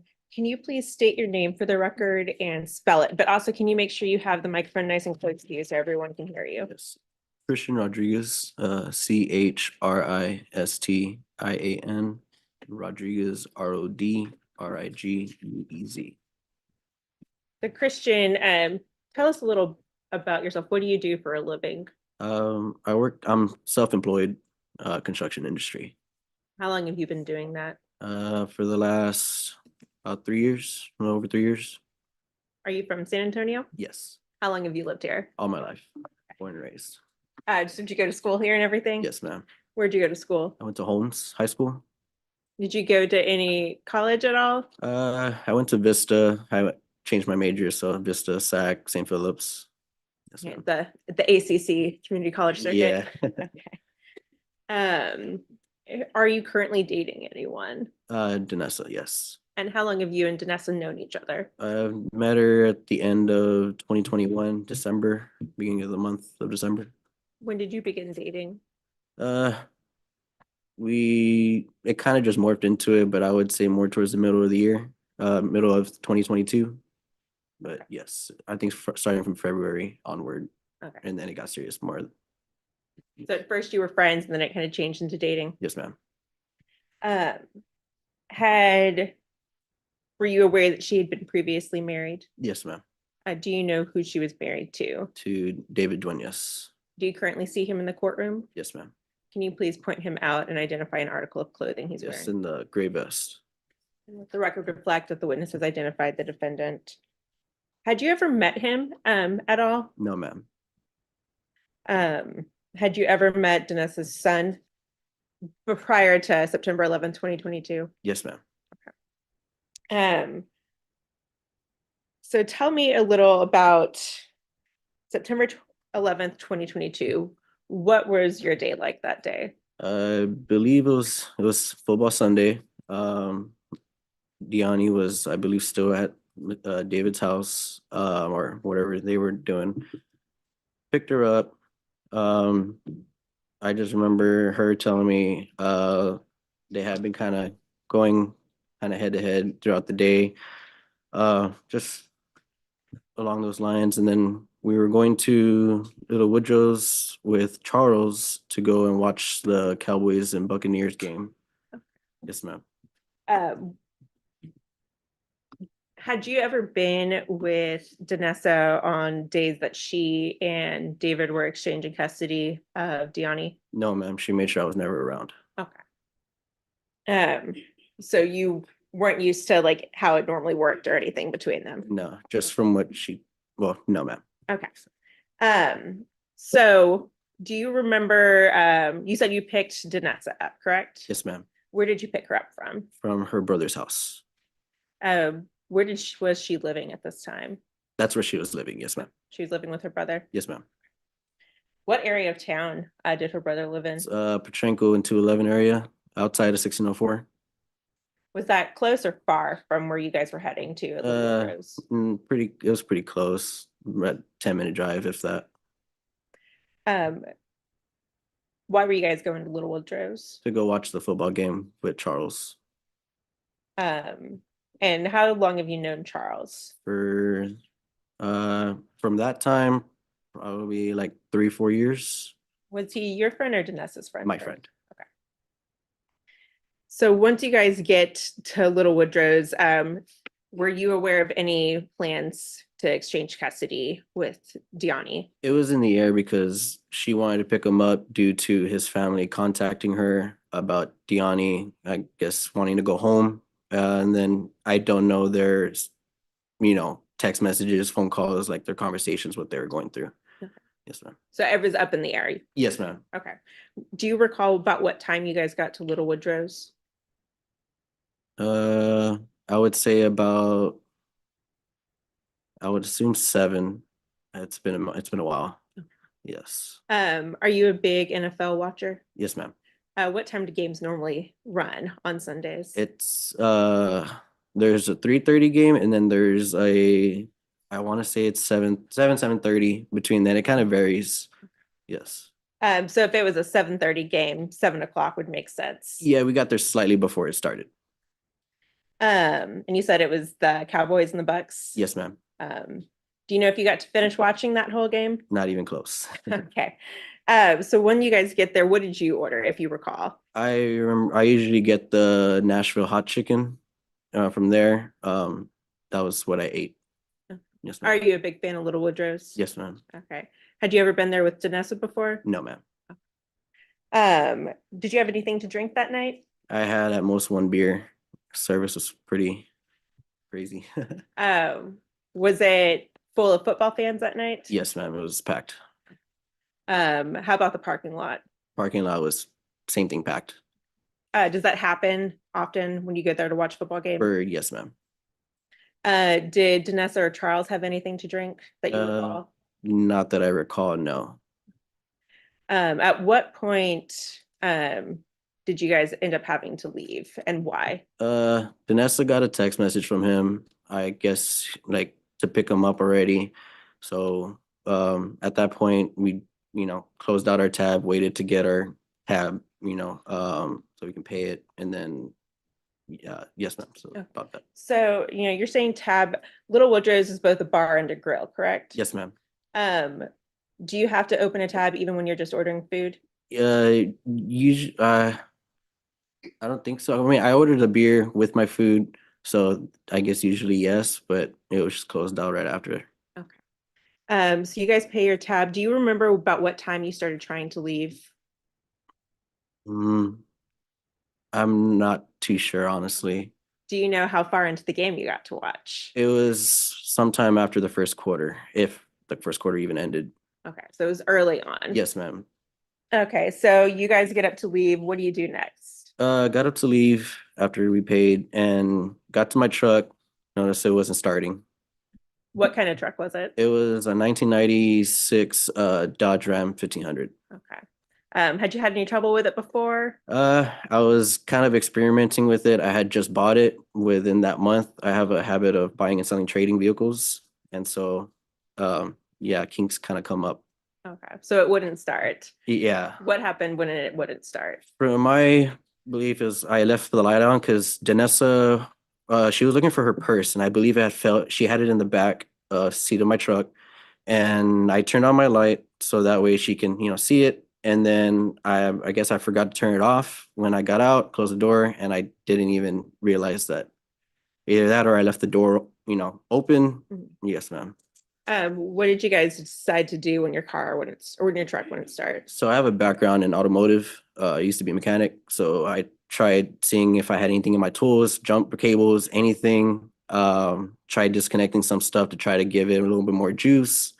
Had Charles try to jump me, but there's too many cars around us, and the way I was parked, it just wasn't gonna happen. Okay. What did you guys decide to do after that? Charles, he told us, hey, like I got a car seat, at the apartment, you can just y'all two come and I'll help you out, And so we just said yes because we just wanted to get Deani home. Okay. Yes. Where was Charles living at that Charles time? is in the same complex as David. Okay. Yes, ma'am. Does Charles have any kids? No, ma'am. Okay. Why would he have a car seat? They had a nephew that he's real close to. So at that point, Charles is just gonna drive you guys over there and you all figure it out. Just to help us out, yes. Had you been to this apartment complex before? I've been to his, yes, ma'am. Okay, you'd been to Charles's. To Charles's, yes, for like swimming and stuff. Okay. Mhm. So when you guys got to the apartment complex, what happened next? We went in through the right side of the complex because the left gate wasn't opening for some reason.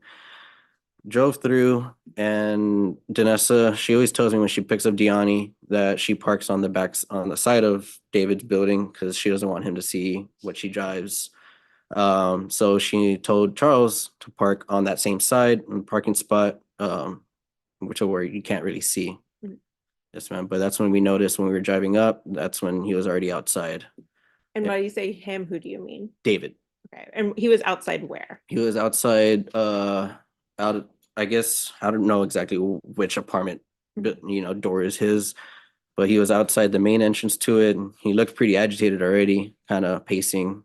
Right, there's a tree and there were some vehicles that was right there. And so you guys parked where Danessa advised you to park? Yes, ma'am. And kind of describe the truck that Charles was driving. Charles it was a similar make to mine, but it was just a single cab, maroon, just regular old truck. Okay. And who was driving that vehicle? Charles.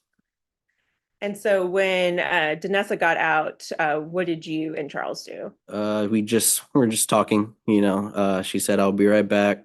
Don't get out for anything. And that was it. And to your knowledge, had Charles ever met David before? No, ma'am. So she gets out, and when she walked away, could you see her still, or at any point did you lose sight of her? I lost sight of her after she went around the corner of the building. Okay. Do you recall about approximately how long she was gone for? A couple minutes, if that. Okay. What's the first thing you noticed after she left? So after she left, me and Charles were just talking, and all of a sudden we just see David just sprinting towards the driver's side of the vehicle, banging on the window, looking at Charles, telling us, "Come on, let's talk," or along those lines. At that point, I doubt he knew how I looked like, and I didn't, Charles has nothing to do with this. So I told him, I was like, I got David's attention. I'm like, look, I'm the one you should be coming after. Like I'm the boyfriend. Okay. So when you said, he sprinted up and started banging on the driver's side window, how was he banging? I had movements. It was just banging like that. Danessa's trying to calm him down and trying to get him to stop. Where could you see Danessa, if you recall, He while he was ran. banging on the window? So when he ran, she was right behind him, and he got to the truck, started hitting it, and she's trying to tell him like stop. We're trying to reason with them to stop, and then of course that's when I draw his attention to me. He proceeded to go in front from the driver's side around the front of the vehicle. She got in between him. He started hitting her and pushing her. And she had told me to stay in the truck no matter what before we even got to the parking spot. But I just didn't want to be stuck in there and be a sitting goose. And so I proceeded to get out the vehicle.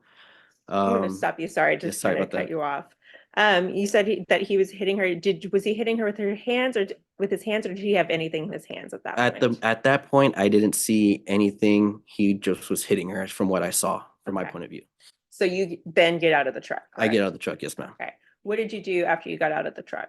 I got out of the truck. She got in between us, trying to reason with him, and I didn't know why he was upset. I just figured, because we were at Woodrow's trying to mess with the truck for a while, so I figured, the timing. I just like, look, I'm sorry, like, I don't know, it's me. It was my fault. My truck died, whatever. And that's when he proceeded to hit her and push her to get her out the way to get to me. Okay. Was he able to get her out from between the two of you? Yes. Well, somehow she ended up behind him. Because I just remember he turned her away, shoved and hit her, and then that's when he put his attention towards me. Okay. And what happened next? He Once I saw he hit her and pushed her, he turned. I kind of figured there was going to be an altercation after that. All I remember was all I remember was that he swung, and I did too. And all of a sudden, I just see the gun in my face and just a flash, a bang, right in my face. Okay. And who was holding that gun? David, How close were you two? within arm's reach, about a foot, if that. Okay. And where were you in relative to the truck? So you were parked in a parking spot, correct? Yes, ma'am. Were there any other cars around you? There was a vehicle in between the passenger side of Charles's truck and there's a vehicle right there on the passenger side of Charles's vehicle. Okay. So were you guys in between those two vehicles? I started backing out. I Okay. backed away to retreat, and where he shot, it was on the back side of the bed side of the truck. Okay. So you were back towards the back when he fired. Yes, ma'am. Now you said you're still about a foot apart, and you were backing up. Was he walking towards you at this point? Yes, ma'am. He was pressing me. Okay. So the gun you said was in your face was it like right, like in your face, like just kind of like in front of you? Where was it pointing? In my Or could you face, tell? it had to. Yes, ma'am. Go ahead. It was about this close to my face. And you said you saw a flash, correct? Yes, ma'am. Did you see or hear anything else when the gun? The gun was real loud in my ear. Pretty much, it felt like. What did you do after the gun went off? It went off, and I freaked out. I turned and I just started running, fearing that he was going to release more shots to me. Do you know how far you ran before you stopped? I ran from his far side of his building to the other side of the building across the street across the little drive from his apartment. Okay. At any point, did you trip or fall while you were running away? Yes, ma'am. There was a ledge, I would say about 2 to 3 feet. I jumped and I twisted my knee. And I'm just going to kind of remind you, because I see the face. Make sure you finish listening to my question before you answer, okay? So, It's okay. Have you ever testified before? no, ma'am. Okay. So when the gun went off, you said you were very close together, correct? Yes, ma'am. Did you feel that what did you feel he was trying to accomplish when that gun went off? He was trying to seriously injure me, or perhaps do worse. Did you feel that it was just an accident? Need to answer. Not at all. Okay. Was the gun pointing towards the sky when it No. went off? Okay. What happened after you ran away? After I ran away, I was injured. I could barely run, I could barely even walk. So I limped to the other side of that apartment building that I entered, and I found a dark corner and just laid down, taking cover. And Did you hear any other shots after that? no, ma'am. How did you kind of get out of that situation? Called 911, told them exactly where I was, and just stayed there until Charles and the paramedics found me. Okay. Were you taken to the hospital? I was on the ambulance, but I didn't want them to take me. My mother had showed up because I had called her too, and she ended up taking me to Santa Rosa right there on 151 But your injury was caused from the running away, correct? from running away. Yes, ma'am.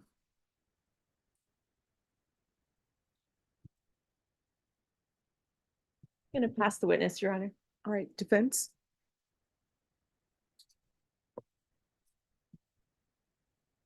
So, Mr. Rodriguez, you said that you weren't really privy to or knowing what was going on between them during the day, correct?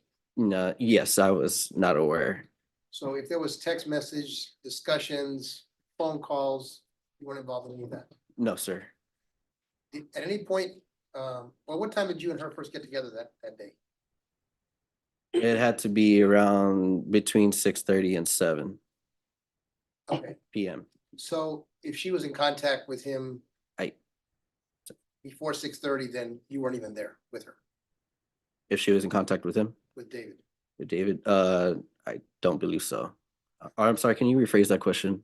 You said that, I was asking, what time did you and Danessa actually get together on that day?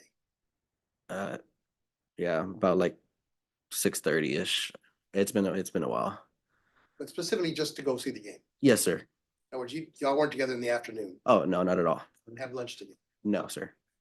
So if she was either texting or talking to him on the phone, I say him, David, you wouldn't have been within earshot to know what was going on. No, sir. Just from what she told me while we were in the vehicle together, like, oh, I'm having a hard time with him, whatever. But so when you get there and you say that he seems agitated, you're not sure why. No, sir. And in fact, she wasn't having a very good day either.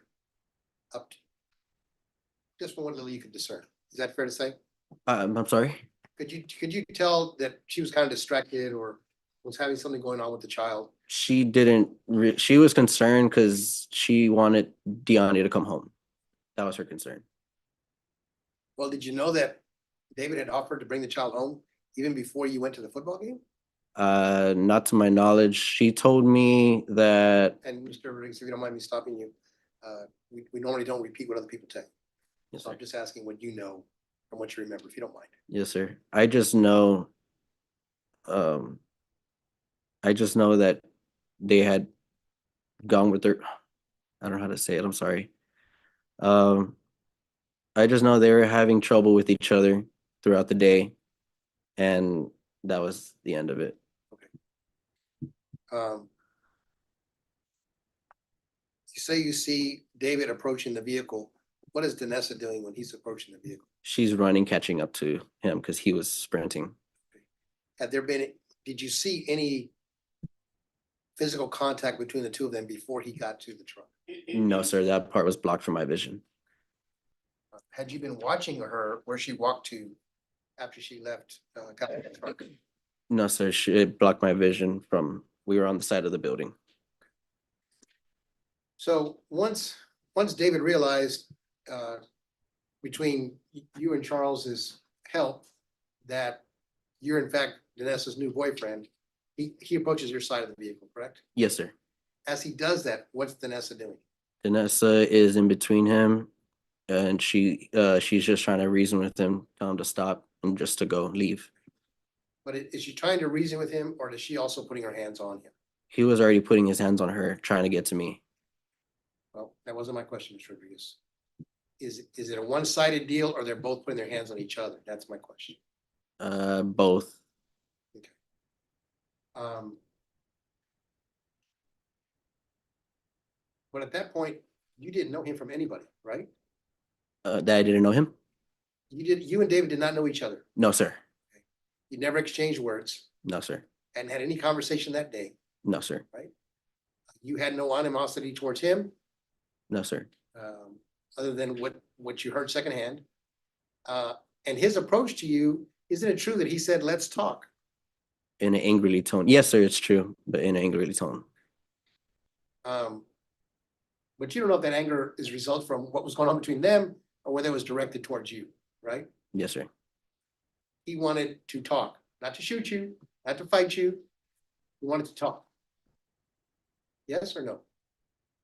To an extent, yes. Did he actually use those words? Let's talk. Yes, sir. Okay. And what was your response when he said that? I just told him I'm sorry. I thought I thought he was mad that because of how long we were at Wood Joe's due to my truck breaking down, why we weren't there fast enough.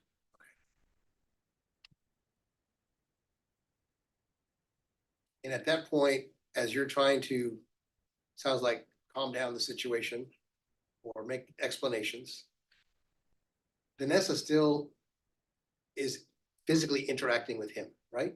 Yes, because he's pressuring me. Okay. So when you suggest that he's just hitting her, in fact, she's putting herself in a position, she's putting her hands on him, pulling at him, and maybe even swinging at him before he gets to you. Isn't that true? She never swing on him. She never touched him. She never swing, Okay. as in hit. Okay. And eventually, at some point, she's no longer between the two of you. Yes, sir. Because isn't it true, David is specifically trying to get her away so that she's not in between the two of you? Yes, sir. Because he wants to, or there's an attempt for the two of you to have some interaction, whatever that's going to be. Is that fair? Yes, sir. So is it your testimony, Mr. Rodriguez, that he says, let's talk, and then just starts swinging at you? Yes, sir. He came pressuring as if he was wanting to do harm. And so I think you said that between the truck and the next car spot, there was a car right there, correct? Yes, sir, in the next space. So to give the jury some perspective, how tall are you, Mr. Rodriguez?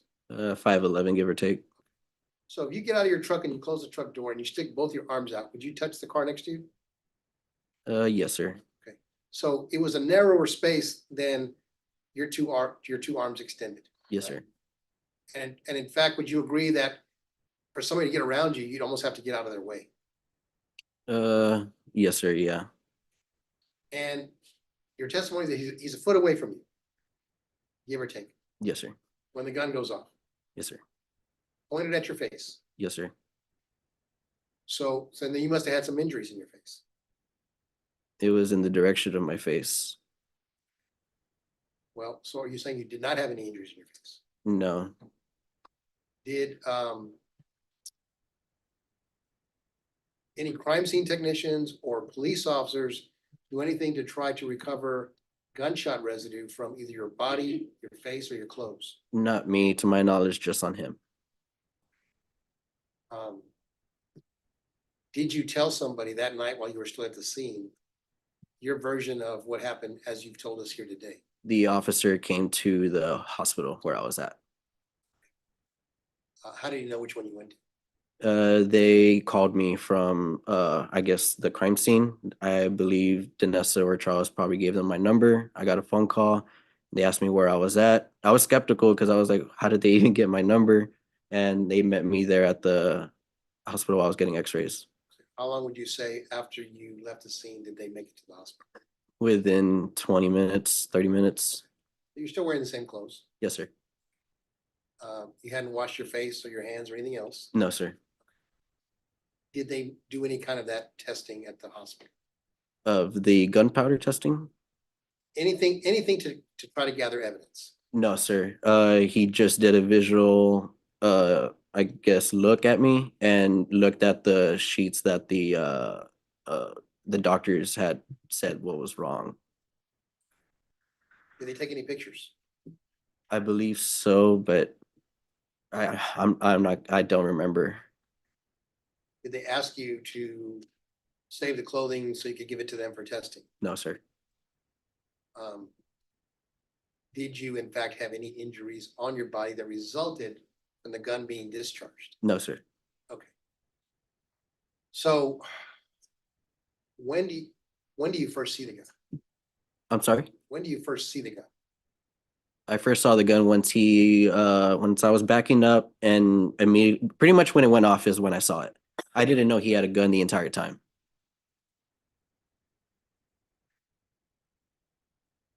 So correct me if I'm wrong, Mr. Rodriguez, I think you said that you swung at him as well. Is that right? Yes, after he swung at me.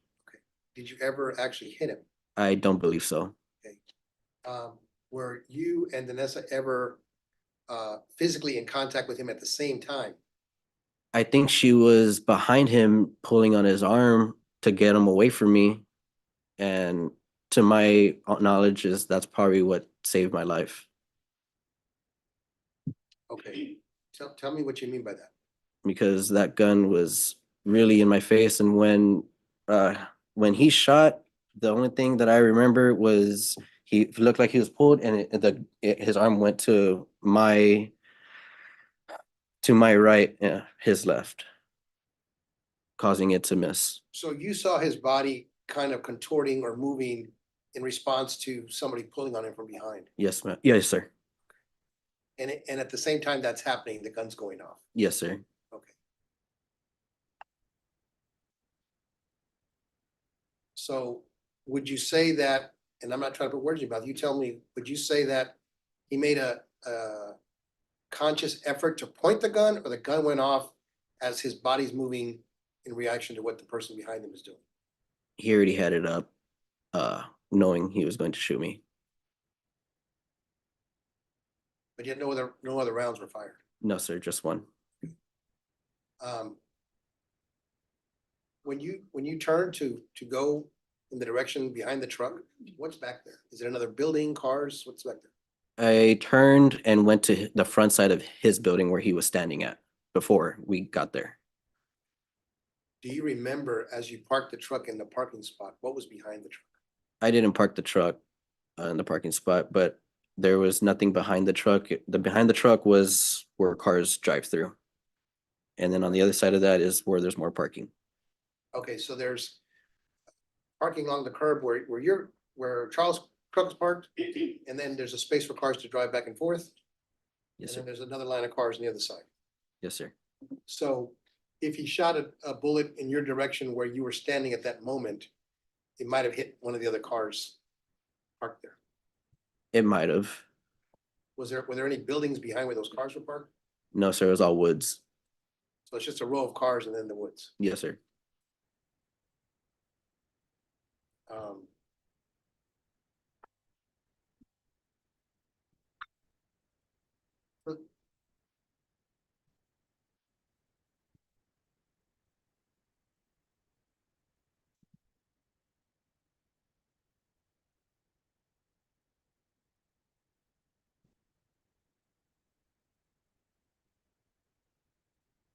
You would agree, Mr. Rodriguez, that if there was any disagreement or conflict, it was between Danessa and David, correct? Yes, sir. You've never been involved, No, sir, not at all. participated in any arguments, No, sir. been present at any child exchange, No, sir. had never said anything bad to the little boy about his father. No, nothing sir. like that. No, sir. So you would agree there was no reason for David to have any anger with you either that day or any other day? No reason at all, sir.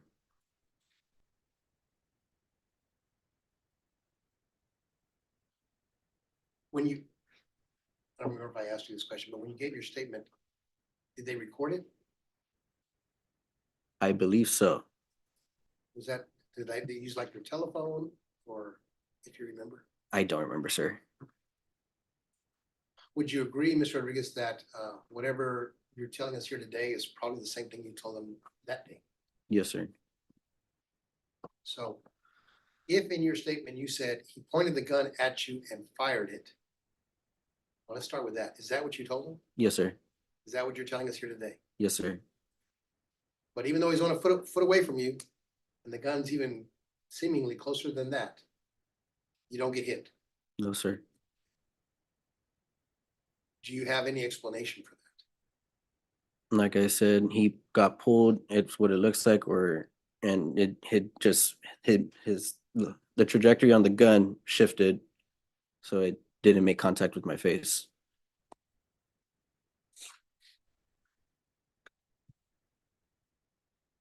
What's Charles doing this whole time? He's in the truck, to my knowledge. Is there any reason why he couldn't see what was happening? I don't know his field of vision, what it looked like. Well, were your windows on the passenger side open? No, sir, the windows were closed. Because it was cold or hot? Or neither? Neither. I'm not too sure. But could you see out the windows? You can see out the windows, yes, sir. And if anything, all he would have to do is maybe turn and look a little bit towards the back if he moved backwards. Yes, more or less. Is there any reason why he couldn't do that? Not to my knowledge, no. Did you notice if anybody else was out in the parking lot at the time? No, there was nobody else.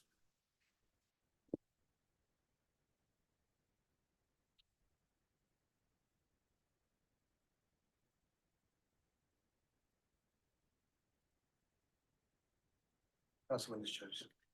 State. Just a few, Your Honor. Christian, when you're talking about how David ran up to the truck and started banging on the driver's side window, correct? Yes, ma'am.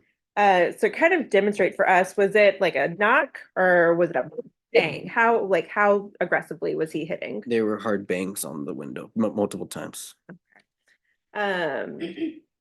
And was he yelling or saying anything at that point? Yelling. Yelling, okay.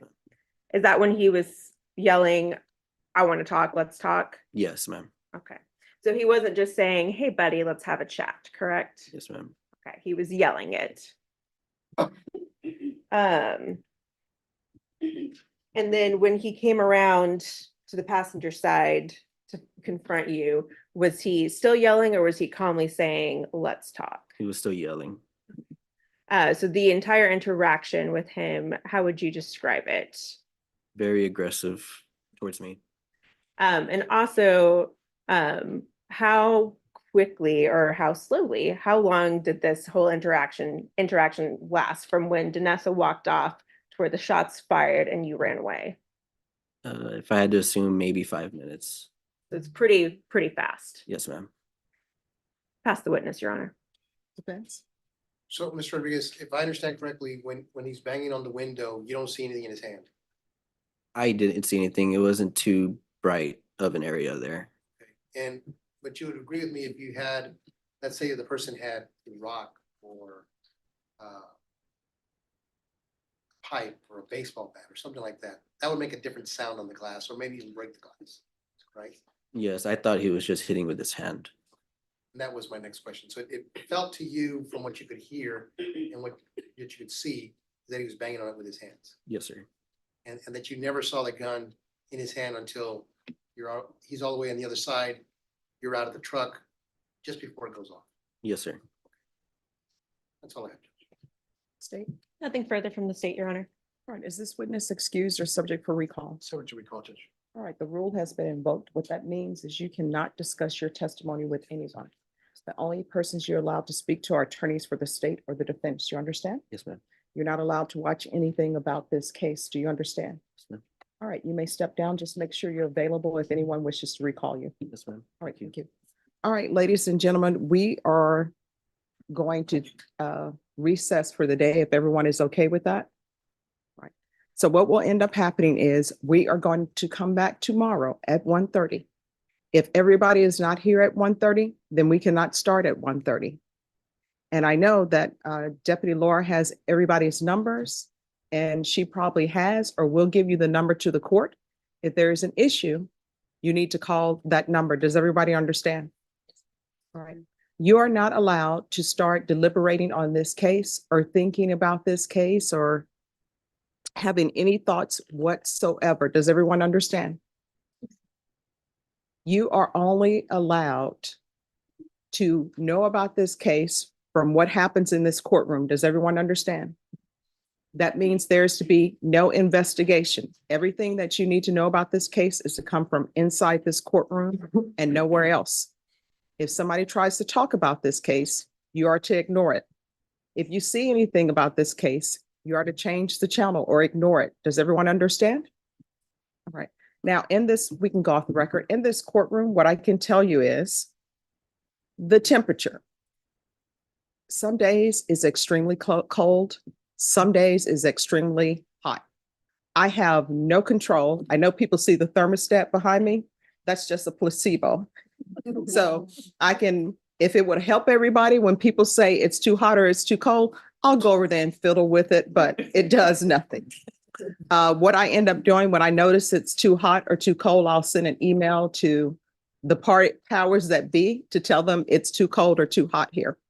You are allowed to bring drinks, but just make sure there's a cap or something on it because we try to avoid spillage as much as possible. I know that the chairs are not as comfortable as they can be. So if you all would like to bring pillows in, you're more than welcome to do that. There are some pillows that are in the jury room. You're welcome to bring those out with you also. Any questions? All right. So everyone, I will see you here tomorrow at 1:30. Now, what I can tell you, the parking garage, everybody who works in this building parks at that garage. And then because tomorrow is Thursday, we're going to have jurors that come in for jury duty as well. And you all know how many people were here for jury duty. So all of those people park at the garage. But because I'm calling you back at 1:30, usually people go have lunch. I call it going off campus. So they're usually leave by about 12:15 to go off campus. So there'll be some parking spaces available. In the jury room, as you know, there's a refrigerator, there is a microwave, there's a toaster oven. You're more than welcome to bring snacks with you or bring your lunch with you. All right. All right. So Deputy Laura will show you where you need to go. All right, everyone, please rise for the jurors.